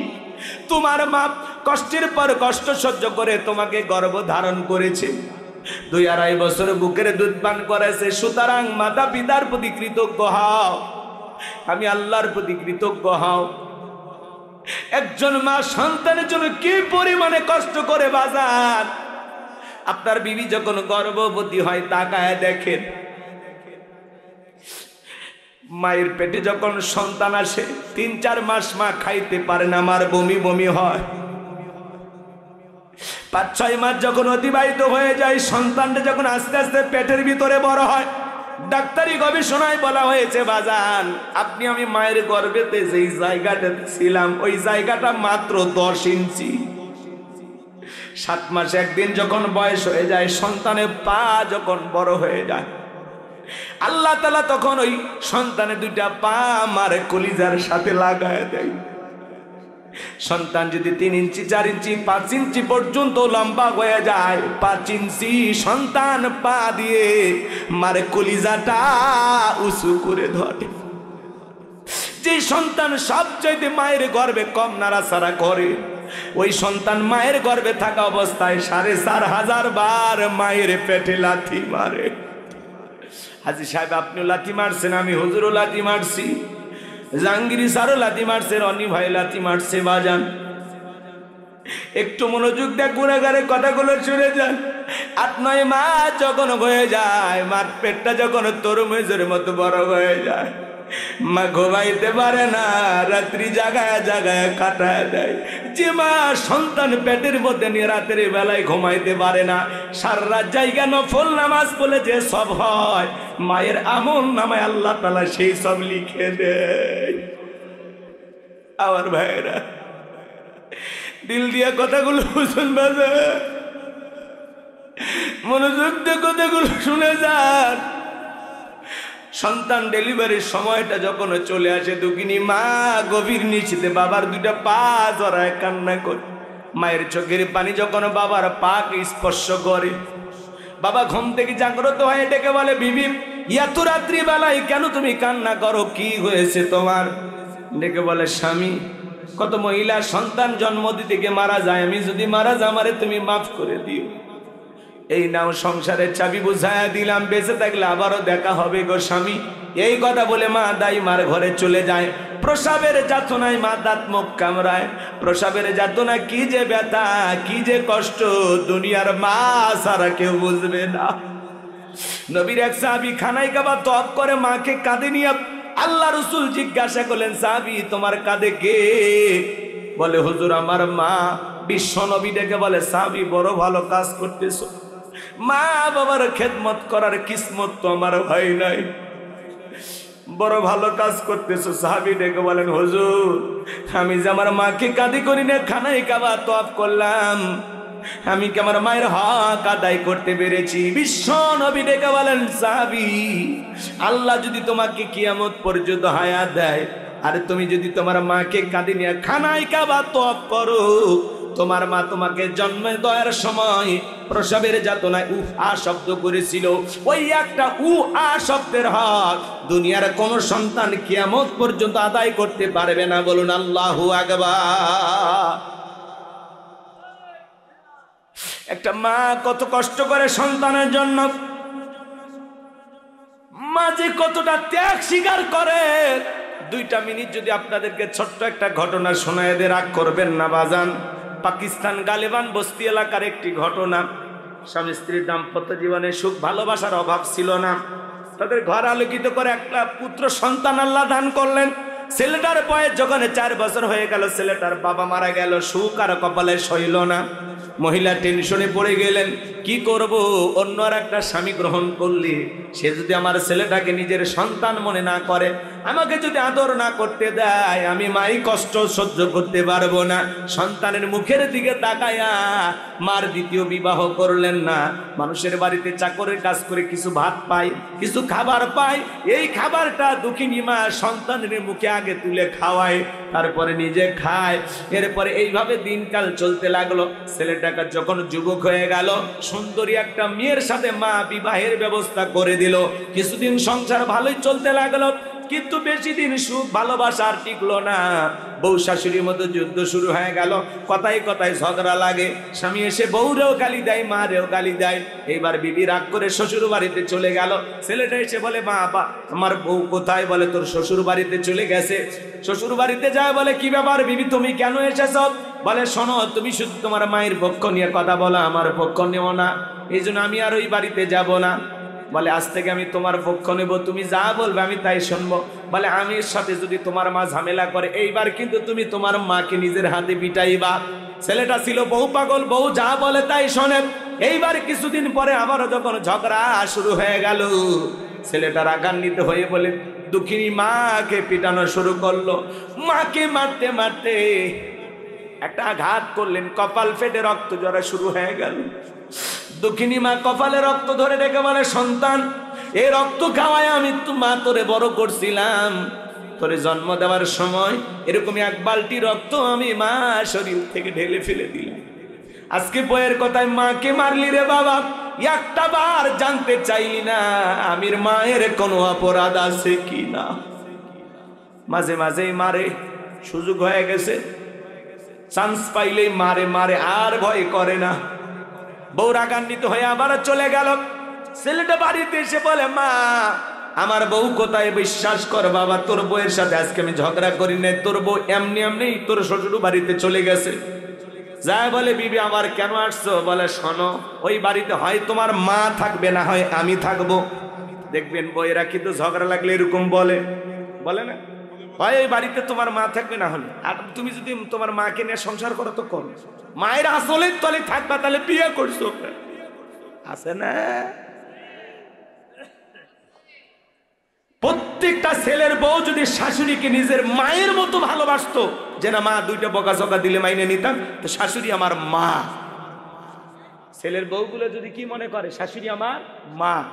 আর শাশুড়ি যদি ছেলের বউটাকে পরের মেয়ে না ভেবে নিজের মেয়ের মতো ভালোবাসা দেয়, যেটা আমার বৌমা না, এটা আমার নিজের মেয়ে, এটা ভেবে যদি ভালোবাসা দেয়, তাহলেই কেবলমাত্র সংসার জীবনে বউ শাশুড়ির যুদ্ধ থেমে যাবে। কথা বলেন ঠিক কিনা? তাহলে শাশুড়ির উচিত ছেলের বউকে নিজের মেয়ে মনে করা, আর বৌমার উচিত শাশুড়িকে নিজের মা মনে করা। কথা বলেন তো? এগুলো কি শোনে? মানেন? আমার ভাইয়েরা মনোযোগ দিয়ে কথাগুলো শুনে যান, সামনের দিকে এগুলো মজা পাবেন বাজান। যে কথা বলতে চাচ্ছিলাম, হে যুবক, কান খুলে কথাগুলো শুনে যাও। আমি গুনাহগার কি বলতে চাই, দিল দিয়ে কথাগুলো অনুধাবন করো। এইবার বিবি ডেকে বলে, শোনো, হয় তোমার মা থাকবে, না হয় আমি থাকবো। বলে, তুমি কি বলতে চাও? বলে, শোনো, সত্যি যদি তুমি আমাকে ভালোবাসো, তাহলে আমি যা বলবো তুমি তাই করবা। বলে, হ্যাঁ তাই করবো। বলো কি করতে বলো। তখন বলে, শোনো, তুমি তোমার মাকে নিজের হাতে হত্যা করবা। ছেলেটা এতটাই বউয়ের পাগল ছিল, এত বড় কথা বলার পরে বলতেছে, শোনো, মাকে যদি হত্যা করি, পাকিস্তানের পুলিশ আমাকে ধরে নিয়ে চলে যাবে, তোমারেও পাইলাম না, মাকেও হারাইলাম, তাহলে আমার জীবনের লাভটা কি হলো? বলে, শোনো, আমি মহিলা মানুষ, আমার কাছে একটা বুদ্ধি আছে, আমার বুদ্ধি মোতাবেক তুমি যদি চলো, সাপও মরবে, লাঠিও ভাঙবে না। বলে, কি বুদ্ধি? বলে, আমি যা যা বলবো তুমি তাই তাই শুনবা। বলে, ঠিক আছে। এইবার বউ যা বুদ্ধি শিখায় দিলেন। ছেলেটা বাজার থেকে কমলা কিনলো। কমলা কেনার পরে মার দরজায় যা ডাক দেয়, মা দরজা খুলে দাও। দুঃখিনী মা বলে, বাবা তোর আঘাতের চিহ্নগুলো এখনো রক্ত পড়ে, পুষ পড়ে, পানি পড়ে, দরজা খুলে দিলি তুই আমাকে মারবি, আমি মা তোর জন্য দরজা খুলবো না। ছেলেটা হাউমাউ করে কাঁদে আর বলে, মা আর মারবো না, মা অনেক বেয়াদবি করেছি, একটা বার দরজা খুলে দাও মা, আমি আর কোনোদিন তোমাকে মারবো না। বারবার মা মা বলে ডাক দেয়। মায়ের দিল বড় নরম, দরজা না খুলে থাকতে পারলেন না। দক্ষিণী মা দরজা খুলে দিল। এইবার সন্তান মার দুটা পা জড়ায় কাঁদে আর বলে, মা অনেক অন্যায় করেছি গো মা, তোমারে পিটাইছি, ভুলেই গেছিলাম তুমি আমারে জন্ম দিয়েছো, আমার চাইতে বড় হতভাগা কুলাঙ্গার সন্তান বুঝি আর দুনিয়াতে নাই। ও মা, আমাকে তুমি মাফ করে দিও মা। সন্তান যখন মায়ের পা জড়ায় মা মা বলে কান্না করে, দক্ষিণী মার দিলটা নরম হয়ে গেল। মা কি আর সন্তানকে ক্ষমা না করে থাকতে পারে? ডেকে বলে, আমার সন্তান, তোর জায়গা আমার পায় না, তোর জায়গা আমার বুকে। সন্তানকে বুকে জড়ায় নিলেন। ছেলেটা এবার কমলা ছিলে, দুঃখিনী মায়ের মুখে একটা কমলার ফালটা তুলে দেয়। দুঃখিনী মা খায় আর ডেকে বলে, বাবা হঠাৎ এত আদর করতেছিস, ব্যাপারটা বুঝতে পারলাম না। ছেলেটা ডেকে বলে, মা মনে তো চাই প্রতিদিন আপনার একটু আদর যত্ন করব, ভালোবাসা দেব, কিন্তু তুমি তো জানো মা, আমি একের খেতে কাজ করি, একের গাছগুলো একাই কাটি, একাই পরিষ্কার করি। কেউ যদি আমার সঙ্গে সহযোগিতা করত, একের গাছগুলো কাটতাম, বেশি করে এক বাজারে বিক্রি করতে পারতাম, তোমার জন্য নিয়মিত ফলফুট কিনে আনতে পারতাম। দুঃখিনী মা এবার বুঝতে পেরে ডেকে বলে, সন্তান কি বলতে চাও আমি বুঝে গেছি, আর বলতে হবে না, যাও ঘুমাও, আগামীকাল ভোরবেলা থেকে আমি মা তোমার সাথে আঁকিরে খেতে যাব। মা যখন রাজি হয়ে গেল, পরের দিন সকালবেলা মা ছেলে চলে গেল আঁকে রেখে দে। ছেলেটা কোদাল দিয়ে আঁকের গাছগুলো কেটে দেয়, আর দুঃখিনী মা নিচের দিকে হয়ে সালটা পরিষ্কার করে। স্ত্রী ষড়যন্ত্র গলপ তোমার মা যখন আখের সাল নিচের দিকে হয়ে পরিষ্কার করবে, কোদাল দিয়ে কবে মায়ের কাল্লাটা কেটে ফেলে দিবা। এরপরে জমিনে গর্ত করবা, ওই কুশারের ক্ষেতের ভিতরে গর্ত করে মাল লাশটা পুঁতে রাখবা। দুনিয়ার কেউ টের পাবে না। কেউ যদি বলে বৌমা তোমার শাশুড়ি কোথায়, বলবো ঝগড়া লাগে, কই যে চলে গেছে আমি জানি না। ও স্বামী, আমার কথা শুনলে তোমার আর কোনো ক্ষতি হবে না। ছেলেটা প্রস্তুতি গ্রহণ করলো। এইবার বাজার গো আমার আখের গাছ কেটে দেয়, মা নিচের দিকে হয় সাল পরিষ্কার করে। ছেলেটা এবার কোদাল তুলেছে মা দুঃখিনীকে আঘাত করার জন্য। কোদালটা উঁচু করে তুলে ধরেছেন, মাকে একটা কোপ মারবেন যুবক রে। যে মা তোমার আমারে গর্বে ঠাই দিয়েছে, সেই মা বাবার সাথে কখনো বেয়াদবি করা যাবে না। আল্লাহ বলেন ওয়াকাদা রাব্বুকা আল্লা তা'বুদু ইল্লা ইয়্যাহু ওয়া বিল ওয়ালিদাইনি ইহসানা। আল্লাহ বলে আমার ইবাদত করো, আমার ইবাদতের সাথে কাউকে শরীক করো না। আমার ইবাদতের পর তোমাদের দায়িত্ব হলো মাতা পিতার খেদমত করা, তাদের সাথে উত্তম আচরণ করা, ভালো ব্যবহার করা। কখনো পিতা মাতাকে কষ্ট দেওয়া যাবে না, তাদের ব্যবহারে অসন্তুষ্ট হওয়া যাবে না। ওয়া কুল্লাহুমা কাওলান কারীমা, সম্মান সূচক আচরণ করো, নম্র ভদ্র বিনয়ী হয়ে কথা বলা লাগে। একটা রাষ্ট্রপতি প্রধানমন্ত্রীকে যতটা সম্মান করেন, তার চাইতে বেশি সম্মান মা বাবাকে করতে হবে। সেই মা বাবাকে তুই তাকারি করি। আজকে বন্ধুর দাম বুঝি, জোড়াতালি দেওয়া বন্ধু এসে ভিআইপি দাওয়াত বাড়িতে খায়া যায়, আর বাড়ির পাশে মা বাবা, তাদের ঘরে এক প্লেট ভালো খাবার যায় না। রক্তের আপন ছোট ভাই, তার ঘরে এক প্লেট ভালো খাবার যায় না। আপনি কিসের মুসলমান? কোন দিক দিয়ে জান্নাতে যাবেন? আল্লাহ রাসূল বলেছেন হুমা জান্নাতুকা ওয়া নারুকা, তোমার পিতা মাতাই তোমার বেহেশত, তোমার পিতা মাতাই তোমার দোজখ। পিতা মাতা খুশি, আরশের মালিক আল্লাহ খুশি। পিতা মাতা বেজার, আরশের মালিক আল্লাহ বেজার। কথা বলে ঠিক কিনা? যেই সন্তান রাগান্বিত হয়ে ঝগড়া কইরা মা বাবাকে বাড়ি থেকে আলাদা করে দেয়, বাড়ি থেকে তাড়ায় দেয়, বৃদ্ধাশ্রমে পাঠাইয়া দেয়, যেই সন্তান মা বাবাকে বৃদ্ধাশ্রমে পাঠাইয়া দিয়েছে, ওই সন্তান নিজের ভাগ্য থেকে জান্নাতকে তাড়িয়ে দিয়েছে। কথা বলে ঠিক কিনা? পিতা মাতার মনে কষ্ট দেওয়া যাবে না। কোন কোন যুবক আছো, মা বাবার মনে কষ্ট দিবা না। পিতা মাতার খেদমত করে তাদের মুখে হাসি ফুটে তাদের দোয়া নিয়ে জান্নাত অর্জন করতে চাও, দুই হাত তুলে আল্লাহকে দেখা। আল্লাহ আমাদের সবাইকে পিতা মাতার খেদমতকারী সন্তান হিসেবে কবুল করুন। জেলে বলুন আমিন। আর একটু জোরে বলুন আমিন। হাত তামান। এ যুবক, শ্বশুর বাড়ির দেয়া পালসার ডিসকভার পায়ে পাগল হয়ে যায় না। শ্বশুরের সামান্য যৌতুকের একটা মোটরসাইকেল পাইলে পাগল হয়ে যায়। শাশুড়ির দরজা ব্রেক করে ডাক দিয়ে বলে আম্মা। শাশুড়ি কয় ছোটবেলায় মাদ্রাসায় পড়েছে, গুন্না সব মুখস্থ, কথা বলে। শ্বশুরক ডাক দেয় আব্বা কেমন আছেন, আব্বা কি খেয়েছি। শ্বশুর কয় মারাত্মক সময় পেয়েছে। আব্বা কইতে কইতে মুখের ফেনা তুলে ফেলে দেয়। ছোটবেলায় মাদ্রাসায় পড়েছিল, কলকলার সব হরফ মুখস্থ। বিয়ের পরে সামান্য যৌতুকের মোটরসাইকেল পায় শ্বশুর শাশুড়ি হয়ে যায় আব্বা আম্মা, আর মা বাবা হয়ে যায় বুড়ে বুড়ি। তোর কপালত দাঁতের গুড়ি, মরার পরে ফেরেশতারা বাইরে ফুটে করবে ভুড়ি, জাহান্নামে হবে তোর বসত বাড়ি।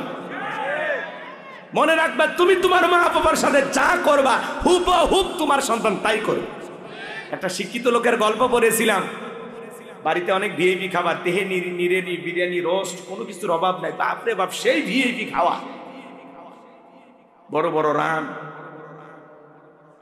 বন্ধু বান্ধব খাই একটা ভাঙ্গা প্লেটে কিছু একটু খাবার দিয়ে ছোট্ট ছেলেটাকে বলতেছে এটা তোমার দাদু ভাইকে দিয়ে আসে। এখনকার বাচ্চারা তো কম্পিউটার, আমেরিকার নাসা বিজ্ঞানী। কথা বলছেন নাই? বাচ্চাদের জ্ঞান কম, ওদের কথার সাথে বাড়া যায়।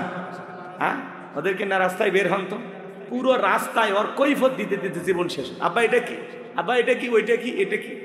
আমাদের তো বাচ্চা কাচ্চা আছে, কথা কন না, সারা দিন ওই এক কথা বারবার বলবে, কিন্তু তারপরে বাবা মা কখনো বিরক্ত হয় না। আর বয়স হয়ে গেলে সন্তানের কাছে যখন মা বাবা বলে বাবা এটা কি, তোমারও তো জানা লাগবে কেন, তুমি কি বোঝো, মুরব্বী মানুষ চুপ থাকো। আহারে নিমো খারাপ, আহারে বেঈমান, কেমনে পারো রে, কেমনে পারো এই গাছটারে ধমক দিতে, কেমনে পারো। মা বাবা হলো তোমার আমার বটবৃক্ষ, ছায়া, মায়া, ভালোবাসা, নিঃস্বার্থ ভালোবাসা দেয় পৃথিবীতে দুইজন মানুষ, আর নাম মা আর বাবা। এই দুইটা মানুষের ভালোবাসার মধ্যে কোনো স্বার্থ থাকে না। কথা বলেন ঠিক না? আজকে সামান্য যৌতুক পাইয়া পাগল হয়ে যাও, এই তোমার শ্বশুরের বাড়ির এক মোটর সাইকেল পায়ে পাগল হয়েছে, তোমারে 22 বছর 25 বছর লালন পালন করতে গিয়ে ওইরকম 5টা 10টা পালসার ডিসকভারের টাকা পিতা মাতা তোর পিছনে খরচ করছে। ভুলে গেলি স্বার্থপর, ভুলে গেলি সেই দিনের কথা। কথা কয় না কেন? প্রতিদিন বলতাম আব্বু টাকা দাও, কেন কি টিফিনে খাবো, কে দিত? আর আজকে বাবা বৃদ্ধ হয়েছে, রোজগার করতে পারে না, 10টা টাকা নিয়ে জিগরগাছা বাজারে যাবে একটু চা খাইতে, ধমক দিই। হ্যাঁ, শ্বশুর শাশুড়ি আসবে বাড়িতে, বিশাল তালিকা। তারপরে বিবিরে বলে আব্বা কি পছন্দ করে, আম্মা কি খাবে, বলে দূর থেকে আসতেছে একটু কষিটা। আর মা বয়স হয়ে গেছে, যদি বলে বাবা আমি তো কিচ্ছু খাই না, একটু পান খাই, সোনা আমার যে একটু পান আনবি, কেন আনতে হবে? ধ্বংস করে ফেলে দিচ্ছে। হ্যাঁ, পিতা মাতার জন্য ব্যথার ঔষধ জোটে না, 50-100 টাকার পান আসে না, শ্বশুর শাশুড়ির জন্য ডাব আসে। 153টা তালিকা করছে, কি কি খাবে তালিকা। কথা কন না আপনারা? ভাই শ্বশুর শাশুড়িকে ভালোবাসেন, আমরা বলতেছি না যে ভালোবাসবেন না, অবশ্যই তাদেরকে প্রাপ্য সম্মান দিতে হবে, কিন্তু তাই বেশি জলে বলেন রাগ কইরেন না। ওই যে শিক্ষিত লোকের গল্পের কথা বলতেছি, ছেলেটা বলতেছে আব্বু আমরা এত ভালো খাইলাম, দাদুর জন্য এত খাবার, ব্যাপারটা কি? তখন বলতেছে তোর দাদুর বয়স হয়ে গেছে, এই খাবারে চলবে যা। তখন ছেলেটা বলতেছে আব্বু তাহলে আমি প্লেটটা রেখে দিই, ঠিক দাদুর মতো যখন আপনার বয়স হবে এই প্লেটে করে আমিও আপনাকে খাইতে দেব। শিক্ষিত মানুষ বিবেকের দরজা খুলে গেছে, ভাঙ্গা প্লেটের খাবার ফেলে দিয়ে সন্তানকে বুকে জড়ায় বলে বাবা কলেজ বিশ্ববিদ্যালয়ে যা শিখতে পারি না আজকে তোর কাছে তাই শিখলাম। এই কথা বলে বাবাকে স্টোরুমে ফেলায় দিয়েছিল, সেখান থেকে নিয়ে যা 3তলা বিল্ডিং এ তুইলা গোসল করায়, নতুন জামা পরায় দিয়ে আদর আপ্যায়ন করতেছে। বিবি তখন বলতেছে কি ব্যাপার, এই বুইরা ব্যাটারে আবার উপর তুলেন। তখন বলছে চুপ, আজ থেকে আমরা যা খাবো বাবা তাই খাবে, আমরা এই রুমে ঘুমাবো, পাশের রুমে বাবা ঘুমাবে, যদি করিস বাবার সাথে বাড়াবাড়ি 1 2 3 পাঠাইয়া দিব বাপের বাড়ি। বউকে বাসর ঘরে বুঝাইতে হবে, বউ পায়া খালি সেলফি তুলে পাগল হয়ে যায় না। কথা কন, বাসর ঘরে ভিডিও করে নিয়ে ব্যস্ত, সেলফি তোলা নিয়ে ব্যস্ত, নির্লজ্জ বেহায়া কথাকার। বাসর ঘরে ভিডিও করে, তোমার চাইতে ছোট লোক আর কেউ আছে? এই ঘরের জিনিস মানুষকে দেখানো যায়, তোমার বাসর ঘরে ক্যামেরা চলে কি? নির্লজ্জ বেহায়া। শোনেন, রাগ করেন, আপনারা তো ভিডিও করেননি, তাহলে রাগ করবেন কেন? যারা করছে ওদের লাগতেছে, আপনারা কেউ ভিডিও করছেন? তাহলে এদিকে শোন, রাগ করেন। আমার ভাইয়েরা মন খারাপ করবেন না, আমি যে কথা বলতে চাচ্ছিলাম গভীর মনোযোগ দিয়ে শুনবেন। বাসর ঘরে বিবির সামনে ওয়াজ করবেন। ও আমার বউ, সোনা ময়না কলিজা পরাণ পাখি, আজ থেকে তোমার আমার জীবন শুরু হয়ে গেল, আজ থেকে জীবন শুরু, আমি কিন্তু তোমার নাটের গুরু, আমি যা বলবো শোনা তাই তোমার শোনা লাগবে। আমার পিতা মাতাকে আমি বড় ভালোবাসি, এক পাতিলে রান্না হবে, জীবনে কোনোদিন পাতিল আলাদা করার জন্য হরতাল অবরোধ করেও লাভ হবে না। কথা কন না কেন? বউরে বুঝায় বুঝায় বলবেন, নামাজ পড়বা, ফরজ পর্দা করবা, কখনো পর্দার খেলাফ যেন না হয়। রমজান মাসে রোজা রাখবা, বিবিরে যতটুকু তোমার সম্ভব হয় আমার খেদমত করবা, এতটুকুই তোমার কাছে চাওয়া। চুল পরিমাণে বেয়াদবি করবা না, কোন কোন আচরণে আমি কষ্ট পাই এমন আচরণ করবা না, যেগুলো আমি অপছন্দ করি এগুলো তুমি অপছন্দ করবা না। একজন নেককার রমণীর গল্প করেছিলাম বাজান, ওই ঘটনাগুলো বলতে গেলে আরো লম্বা হবে, আমি ওই দিকে আর যাব না। আপনাদের শুধু এতটুকু বলে দিয়ে যাই, আজকে আপনি আপনার মা বাবার সাথে যে আচরণ করবেন ডায়েরিতে লিখে রাখেন যুবক, একদিন তোমার সন্তান তোমার সাথে ওই একই রকম আচরণ করবে। তুমি যদি তোমার বাবাকে একটা থাপ্পড় বসায় দাও, মনে রাখবা রেডি থাকো, তোমার ছেলে তোমাকে একদিন থাপ্পড় মারবে। গলা ধাক্কা দিয়ে মা বাবাকে বের করে দিলে রেডি থাকো, তোমার সন্তান একদিন তোমাকে বের করে দিবে। এই জন্য পিতা মাতার সাথে কখনো খারাপ ব্যবহার করা যাবে না। যারা মা বাবার সাথে খারাপ ব্যবহার করেছো, এখনো পা ধরে মাপ নিবা, আজকে যা বাড়িতে মাপ চাইবা, মারে বলবা মা ভুল হয়েছে মাফ করে দাও, আব্বারে বলবা আব্বা মাফ করে দাও। পিতামাতা ক্ষমা করে দিলে আল্লাহ ক্ষমা করে দিবে, পিতামাতা ক্ষমা না করলে আরশের মালিক আল্লাহ ক্ষমা করবে না। পিতামাতা হলো সন্তানের সবচেয়ে বড় পীর। পিসাবের কাছে কমলা নিয়ে দৌড়ানোর দরকার নাই, গরু ছাগল নিয়ে দৌড়ানোর দরকার নাই। তোমার মা বাবাকে ভালোবাসা দাও, পিতামাতারা দোয়া নাও। পিতামাতা যদি দোয়া করে রিক্সা চালক ভ্যান চালক থেকে আল্লাহ কোটিপতি বানাইতে পারে। পিতামাতা বদদোয়া দিলে রাস্তার ভিক্ষুক বানাইতে আল্লাহর সময় লাগবে না। 10 তলা 20 তলা বিল্ডিং এর মালিককে আল্লাহ ফকির বানায় শুধুমাত্র বেয়াদবি করার কারণে। কষ্ট হয়? বিরক্ত হইতেছেন আমার কথা? আমি কি শেষ করে দেব ভাই? তাহলে পিতামাতার সাথে কখনো খারাপ ব্যবহার করব না। মা বাবার মনে কখনো কষ্ট দেওয়া যাবে। পিতামাতা যে কত বড় নিয়ামত এটা আমাদের বোঝা লাগে। আহা, মায়ের কোনো তুলনা হয় না। কথা বলেন ঠিক কিনা? সম্মানিত ভাইরা আমার, লোকমানে হাকিম তার কলিজার টুকরা সন্তানদেরকে ডেকে বলতেছেন, আমার সন্তানেরা শোনো। সন্তানকে সুন্দর করে বলতেছেন, ইয়া বুনাইয়া ইন্নাহা ইন তাকু মিসকালা হাববাতিন মিন খারদালিন ফাতাকুন ফি সাখরাতিন আও ফিস সামাওয়াতি আও ফিল আরদি ইয়াতি বিহাল্লাহ ইন্নাল্লাহা লাতীফুন খাবীর। আল্লাহু আকবার। এই মায়ের কথা মনে আছে? ছেলেটা কোদাল তুলে আছে, কথা কয় না কেন? ওই যে আংটির কথা মনে আছে? ভুলে গেছে। লোকমানে হাকিমের সন্তানের কথা মনে আছে? ওয়াজ বাকি আছে, 3টা ওঠা বসা করেন কেন? ধৈর্য নিয়ে বসেন। আমি আসি তো, যশোরেই থাকবো, ফজর পর্যন্ত ওয়াজ করলে সমস্যা নেই। হ্যাঁ, কাল দিনে আছে রাজবাড়ি, তাহলে আমি থাকবো না? কিন্তু যাবো না, আমার তারা নেই। কিন্তু আপনারা চলে গেলে আমি দোয়া করে দেব। একটু কয়েকটা মিনিট আমারে দেন। খারাপ লাগে? খারাপ লাগে? লোকমানে হাকিম তার ছেলেকে বলতেছে, বাবা, ইয়া বুনাইয়া, ইয়া আমার সন্তান, তুমি যদি সরিষার দানার পরিমাণও কোনো কিছু করো, সেটা যদি শিলাগর্ভী হয়, আকাশী হয়, কিংবা মাটির নিচে হয়, আল্লাহ কিন্তু এইটাও তোমার আমল নামায় হাজির করবে। আল্লাহ সূক্ষ্মদর্শী, আল্লাহ সব বিষয়ের খবর রাখেন। কথা বলে ঠিক কিনা? তাহলে গোপন প্রকাশের সব খবর কার কাছে? ছেলেকে বুঝাইতেছে, বাবা, হ্যাঁ, গোপনে প্রকাশে কোথাও কোনো কাজ করো না। ভালোটা করলেও আল্লাহ লিখবে, মন্দটা করলেও লিখবে। তোমরা যুবক কি মনে করো জঙ্গল প্রেম করা জনমঙ্গল? জঙ্গলে কেউ না দেখলে একজন দেখেন, তিনি কি? জোরে বলেন। 14 ফেব্রুয়ারিতে পিতা মাতার চোখকে ফাঁকি দিয়ে আগামী কালকে যদি ফুল নিয়ে তোমরা ঘোরো, কি মনে হয় আল্লাহ দেখবে না? কথা বলেন না কেন? 5 টাকা ফকিরকে ভিক্ষা দেয় না। ফকির ভিক্ষা চাইলে 5 টাকা ভিক্ষা দেয় না, কিন্তু গোলাপ ফুল কালকে দাম বেড়ে যাবে। 5 টাকার গোলাপ 500 টাকা। 500 টাকার গোলাপ ফুল কিনে শেফালির পিছনে দৌড়াবে। কথা বলেন, কথা বলেন। যারা এই 14 ফেব্রুয়ারিতে বিশ্ব ভালোবাসা দিবস পালন করে, মনে রাখবেন, এটা বিশ্ব ভালোবাসা দিবস না, এটা বিশ্ব বেহায়া দিবস, নোংরা দিবস, অশ্লীল দিবস। কথা বলে ঠিক না? মুসলমানের ভালোবাসা 12 মাস, নির্দিষ্ট দিনে ভালোবাসা পালন করে ওই লন্ডন আমেরিকার লোকেরা। কারণ ওদের ভালোবাসা বুঝানোর মানুষ নেই। ওরা কুত্তে কোলে নিয়ে ঘরে, সন্তানকে ভালোবাসে না। কথা বলে ঠিক না? আমরা কি ওইরকম? আমরা সন্তানকে কাঁধে নিয়ে ঘুরি। কথা বলে ঠিক না? আমাদের ভালোবাসা 12 মাস। এগুলো দিবস বাদ দাও। কার্তিক মাসে কুকুর ভালোবাসা পালন করে, রাস্তাঘাটে দেখেন না আপনারা? হ্যাঁ, মুসল্লি নামাজ পড়তে যাচ্ছে, নামাজে যাচ্ছে, তাও দেখিস না মসজিদের সামনে ওঠে জোড়ায় জোড়ায়। কথা কয় না কেন? আচ্ছা, কুত্তের কি আদব কায়দা আছে? ওরা কি ভদ্রতা বোঝে?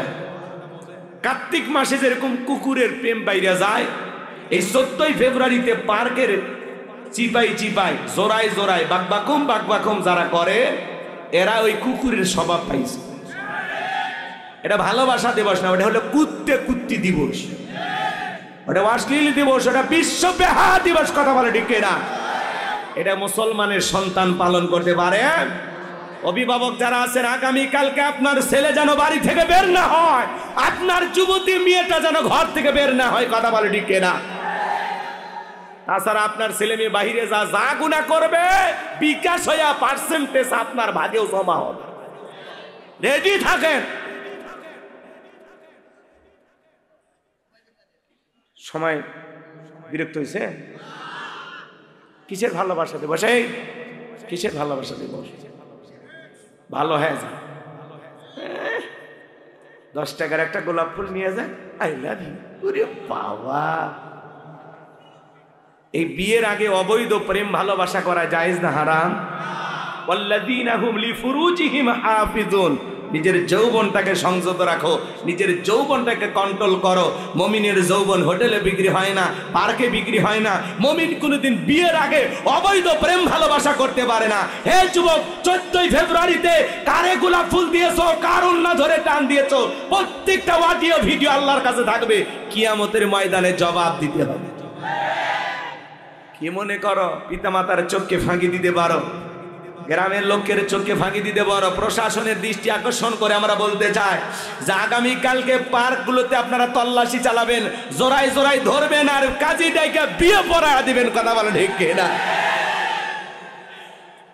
অনেক অনেক সময় আমরা দেখেছি 14 ফেব্রুয়ারিতে পার্ক থেকে জোড়ায় জোড়ায় ছেলে মেয়েদেরকে ধরা হয়। থানায় তার মা বাবাকে কল দিয়ে ডেকে পুলিশ ডাইকে বলে আপনার ছেলে এই কাম করছে, নিয়ে যান। একটা বাবার জন্য লজ্জা, লজ্জা। কথা বলে ঠিক কিনা? আপনার ছেলে মেয়েকে থানায় ধরে নিয়ে যায়, সেখান থেকে আপনাকে ডেকে বলা হয় আপনার ছেলে মেয়েকে আমরা প্রেম করতে গিয়ে গ্রেফতার করছি, ধরে নিয়ে আসছি। তাহলে বলেন তো এটা বাবা মার জন্য একটা লজ্জার বিষয় না? এই জন্য এগুলো কুত্তা দিবস পালন করা যাবে? এগুলো বিশ্ব ভালোবাসা দিবস না, এগুলো বিশ্ব বেহায়া দিবস। কথা বলেন ঠিক কিনা? এই দিনে কত নারী তার সতীত্ব হারায়। কথা বলেন ঠিক কিনা? ও মা, ও বোনেরা, খবরদার, বেপরদায় চলাফেরা করা যাবে না। আজকেই যে নোংরামির মূল কারণ হলো এই মোবাইল। কথা বলেন না? মোবাইলের ওজন কম, কিন্তু মোবাইলের মাধ্যমে পাপের ওজনটা অনেক বেশি। কথা বলেন ঠিক কি না? সারা রাত অনলাইনে উল্টাপাল্টা ভিডিও দেখে আর নিজেকে কন্ট্রোল করতে পারে না। এই কথা বলেন নাকি আপনারা? একা একা কম্বলের ভিতরে অশ্লীল ভিডিও দেখেন। পিতামাতা যখন এসে ধমক দেয়, রুবেল কি করিস, তখন বলে বাংলাদেশের স্বাধীনতার যুদ্ধ হয়েছে 1971 সালে, পড়ার ভান কর। আবার চলে যায়, আবার মোবাইলে দেখে। আছে না? না আছে না? ও দেশে মোবাইল আইছে, চিঠি বন্ধ হইয়াছে, দিওয়ানা বানাইছে, পোলা মাইয়ার মনের কথা ভাসে বাতাসে।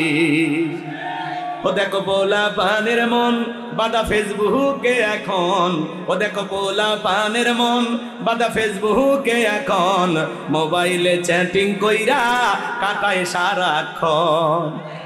এই মোবাইল পাইয়া দেখো মদনের মাইয়া, এই মোবাইল পাইয়া দেখো মদনের মাইয়া, কি কাণ্ড ঘটাইছে, স্বামী সংসার রাইখা নাকি পলাইয়া গেছে। সে যে স্বামী সন্তান রাইখা নাকি পালাইয়া গেছে। 2 বাচ্চার মা, 4 বাচ্চার মা পরকে প্রেম করে আরেকটা ছেলের হাত ধরে পালিয়ে যায়। যে নারী স্বামী রেখে সন্তান রেখে আরেকটা ছেলের হাত ধরে পালিয়ে যায়, ওটা নারী না, ওটা পাশানি, ওটা ডাইনি, কালনাগিনী, বিশ্বাসঘাতক নারী, নারী জাতির কলঙ্ক, কলঙ্ক, কলঙ্ক।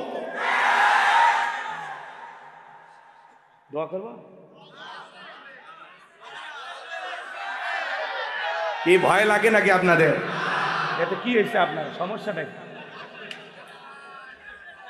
হ্যাঁ, যুবকদের ওয়াজ করলে খারাপ লাগে নাকি? বয়স হয়ে গেছে তো, এলে ভাল লাগিচ্ছে না। ওই কাল পারে ঘুরে আসছে যে চাষি মিস কল দিছে নাকি? হ্যাঁ, চেপে যান না, মাথা গরম করেন, একের সব লন্ড ভন্ড করে দেবো। কথা কন ঠিক কিনা? এই ছেলে শোনো, তোমাদেরকে বলছি, একটা নারী কেমনে পারে 2টা সন্তান 4টে সন্তান রেখে পর পুরুষের হাত ধরতে? ও মা, ও বোন, তোমার অন্তরে কি আল্লাহর ভয় নাই? কেমনে পারো তুমি মা? কেমনে পারো স্বামী রেখে সন্তান রেখে আরেকটা ছেলের হাত ধরতে? কেমনে পারো মা? কেমনে পারো? তোমার বাড়ি সেই বরিশাল, তুমি কেমনে যশোর জিগর গাছায় আসো? এসে বলে এই গ্রামের বল্টু কি করছে মা? বলে আমার সাথে মোবাইলে প্রেম করেছি। আর কি? আমরা একাধিকবার স্বামী স্ত্রীর মধ্যে হোটেলে, আর বললাম না, বুঝে নেন। কি হয়েছে মা? বলে আমার ভালোবাসা বাইরে গেছে। 14 ফেব্রুয়ারিতে এতই বিশ্ব ভালোবাসা দিবস পালন করে, ভালোবাসা দিবস পালন করতে গিয়ে মেয়ে কয়েকদিন পরে বমি করে। কথা কয় না কেন? তো বলে মা ঘটনা কি বলো, বল্টুর কি অপরাধ? বলে বল্টু আমার সন্তানের বাবা। তোমাদের কি বিয়ে হয়েছে? বলেন না। আসমান জমিন সাক্ষী। কে সাক্ষী? আছে না? নাই। এখনকার যুবকের আবার ইউটিউবে সার্চ দিয়ে শোনে কিভাবে মেয়েকে পটাইতে হয়। কোন টিপস আছে না, বলে ইউটিউবে সার্চ দিয়ে শোনে ওই ডায়লগ দেয়, আকাশ সাক্ষী, বাতাস সাক্ষী, আসমান জমিন সব সাক্ষী, তুমি আমার আমি তোমার, মায়ের দুধের কসম তোমার এই বউ বানাবো। শেষ, আর কবুল বলা লাগে নাকি? রাগ করেন, মন খারাপ করছেন আপনারা? তো লোকজন বলতেছে মা এখন ঘটনা কি? বলে আমার পেটে 6 মাস, বলতো যদি বিয়ে করে ভালো, আর না হলে আমি এ জায়গায় আত্মহত্যা করে মারা যাব। তোর তো বরিশালে লঞ্চে ওঠার আগে মরা উচিত। এ কথা কন, যেই নারী বলে আমি এই ছেলেকে বিবাহ করব, ওর সন্তানের মা আমি, বিবাহের আগে এই কথা যেই নারীর মুখ থেকে বের হয়, এর চাইতে সবচাইতে নিকৃষ্ট বেহায়া অসভ্য নারী আর দুনিয়াতে কেউ হতে পারে না। এই মহিলা কেমনে পারলি বিয়ের আগে একটা ছেলের সাথে এরকম করতে? ও মা, তোমার দামটা এত সস্তা বানাইলে মা? তুমি না খাদিজা ফাতেমার উত্তরসূরি মা? ও মা, নিজেকে এত সস্তা কেন বানাইছো মা? হাজার হাজার ঘটনা ঘটতেছে বিবাহের দাবিতে ছেলের বাড়িতে এসে মেয়ে অনশন ধর্মঘাট পালন করছে। কই কোনো ছেলে তো যায় না, তোমরা আসো কেন? তার মানে কি অসল? সুযোগ সন্ধানী হওয়া যাবে না। রাগ করেন নাকি আপনারা? মা বোনদের বলে যাই, মা খবরদার খবরদার, বেপরদায় চলাফেরা করবেন না, পর্দা করবেন মা। বিবাহের আগে কোনো ধরনের অবৈধ কোনো সম্পর্কে জড়ানো যাবে। আর এই ছেলে তোমাদেরকে বলতেছে, শোনো, তোমার স্ত্রীর সাথে যদি কেউ পরকীয়া প্রেম করে মাইনে নেবা? মাইনে নেবা? কথা কয় না, ভালোবাসা শেয়ার করবা নাকি? তোমার স্ত্রীর সাথে কেউ পরকীয়া প্রেম করলে মানবা? তোমার বোন, তোমার মা কখনোই মানবা না। তাহলে ওই নারী কারো না কারো স্ত্রী, কারো না কারো মেয়ে, কারো না কারো মা, তাহলে ওই নারীর সাথে কেমনে তোমার সাথে যায়? কত নারী আছে অসহায়, বিয়ে হয় না, গরিব, যাও বিয়ে করো, আল্লাহ খুশি হবে। কত বিধবা নারী আছে 2-3টা বাচ্চার মা, যাও বিয়ে করো, আল্লাহ খুশি হবে। কথা কন ঠিক কিনা? আল্লাহ যেন আমাদের হেদায়েত দান করেন, এটা জোরে বলেন আমিন। দেশে টিকটক আসিয়া সব গেল ভাসিয়া। টিকটক ভিডিও আছে না, ছেলে মেয়ে সব এখন টিকটক ভিডিও করে। কথা কন নাকি আপনি? এই টিকটক ভিডিও করে, আপনাদের এলাকা অবশ্য নাই। দেশে টিকটক আসিয়া সব গেল ভাসিয়া। সিদ্দিক সোরা নায়ক হইছে আইডি খুলিয়া, হিরো আলম নায়ক হইছে আইডি খুলিয়া। এই মোবাইলে হাই কি জাদু আছে ভাই, পোলাপান বুঝাছে, পড়ালেখা তুইলা রাখছে সপ্তম আকাশে। এখন আর পড়াশোনা ভাল লাগে না, অটো পাস। কথা কন ঠিক না? ফ্রি ফায়ার, পাবজি আছে না নাই? অনলাইনে জুয়া আছে না নাই? অনলাইনে জুয়া, ফ্রি ফায়ার, পাবজি। একজন ফ্রি ফায়ার খেলতে খেলতে ট্রেনের তলে পড়ে যা, তার টের ভয় না আছে না নাই? আল্লাহ যুবকদের হেদায়েত দান করুন, জোরে বলুন আমিন। এইবার লোকমান হাকিম ডেকে বলে, বাবা দিনের আলোতে রাতের আধারে গোপনে প্রকাশে যা করো সবকিছু আল্লাহ তাআলা লিপিবদ্ধ করেন। তুমি যদি সরিষার দানার পরিমাণও কিছু করো, আল্লাহ এটাও কিন্তু তোমার আমল নামায় হাজিরি করবে। আল্লাহ সূক্ষ্মদর্শী, সব বিষয় আল্লাহ তাআলা খবর রাখেন। এরপরে সন্তানকে বলতেছেন, ইয়া বুনাইয়া কিমিস সালাহ, হে আমার বৎস সালাত কায়েম করো, সালাত কায়েম করো, নামাজ আদায় করো। সন্তানকে আদর করে ডাকবেন, হে আমার আব্বা জান চলো মসজিদে যায়। পৃথিবীর সকল বাবা তারা ছেলের হাত ধরে মসজিদে নিয়ে যাবে, যারা কথা বলেন ঠিক কিনা? সন্তানদেরকে নামাজি বানাবো ইনশাআল্লাহ। ইয়া বুনাইয়া কিমিস সালাহ, হে আমার বৎস, আমার কলিজার টুকরা সন্তান সালাত কায়েম করো। বাবা হিসাবে যদি ছেলেকে নামাজি না বানাইতে পারি, কেমন বাবা হলাম?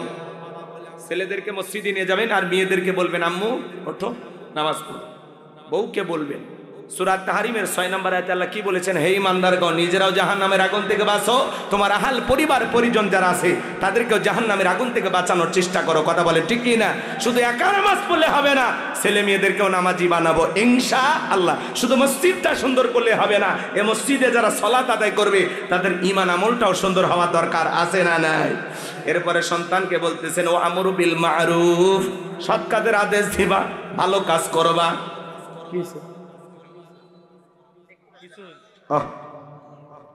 এরপরে সন্তানকে বলতেছে, ওয়ানহা আনিল মুনকার, অসৎ কাজ করবা না, নিজে ভালো কাজ করবা, মানুষদেরকে ভালো দিকে ডাকবা। ওয়ানহা আনিল মুনকার, নিজে অসৎ কাজ করবা না, মানুষকে অসৎ কাজ করতে দিবা না। যে অন্যায় আছে যেখানে প্রতিবাদ চলবে সেখানে অসবির আলা মা আসাবাক, বিপদ আপদ মুসিবত আসলে সবর করবা, ধৈর্য ধারণ করবা। সন্তানকে সুন্দর করে বুঝায়া দিতেছেন। এরপরে বলতেছেন ওয়ালা তুসাইর খাদ্দাকা লিন-নাসি ওয়ালা তামশি ফিল আরদি মারহা ইন্নাল্লাহা লা ইউহিব্বু কুল্লা মুখতালিন ফাখুর। ও আমার সন্তান, মানুষকে তুচ্ছ তাচ্ছিল্য করবা না, অবজ্ঞা অবহেলা করবা না। আজকে মোটা মানুষ চিকন দিকে অবহেলা করে, ফর্সা কালাদারে দিকে অবহেলা করে, ধনী গরিবকে দেখে অবহেলা করে, কথা বলে না, শিক্ষিত মূর্খকে দেখে অবহেলা করে, আছে না না ভাই? ধনওয়ালা সম্পদওয়ালা গরিব দুঃখীকে দেখে অবহেলা করে। এই যে সমাজে আছে, সন্তানকে বলতেছে বাবা মানুষকে কখনো তুচ্ছ তাচ্ছিল্য করবা না, অবজ্ঞা অবহেলা করবা না। আমরাও সন্তানদেরকে এইভাবে বুঝিয়ে গড়ে গড়ে তুলবো। বাবা ড্রাইভারকে আঙ্কেল বলবা, কথা কয় না, ড্রাইভারকে কি বলবা? আঙ্কেল বলবা। দারোয়ানকেও সালাম দিবা, আঙ্কেল বলবা। কিন্তু আমরা কি বলি? এই ড্রাইভার ছোট লোক, কেন কথা বলতেছিস তার সাথে? দারোয়ানের সাথে কিসের কথা? কথা বলেন, এরকম আছে না? ছেলে মেয়েদেরকে উৎসাহ দেয়, এই তুমি কোন বংশের ছেলে তুমি জানো না? 2-4টা মার্ডার করবা, এ তোর বাপ আছে, তোর বাপ আছে। মনে হয় সন্তানকে ক্যাডার মাস্তান বানাবে, এরকম বাবা আছে না নাই? এরা বাবা নামের ইবলিশ, আছে না? কেন আপনার সন্তানকে আপনি উস্কায় দেন?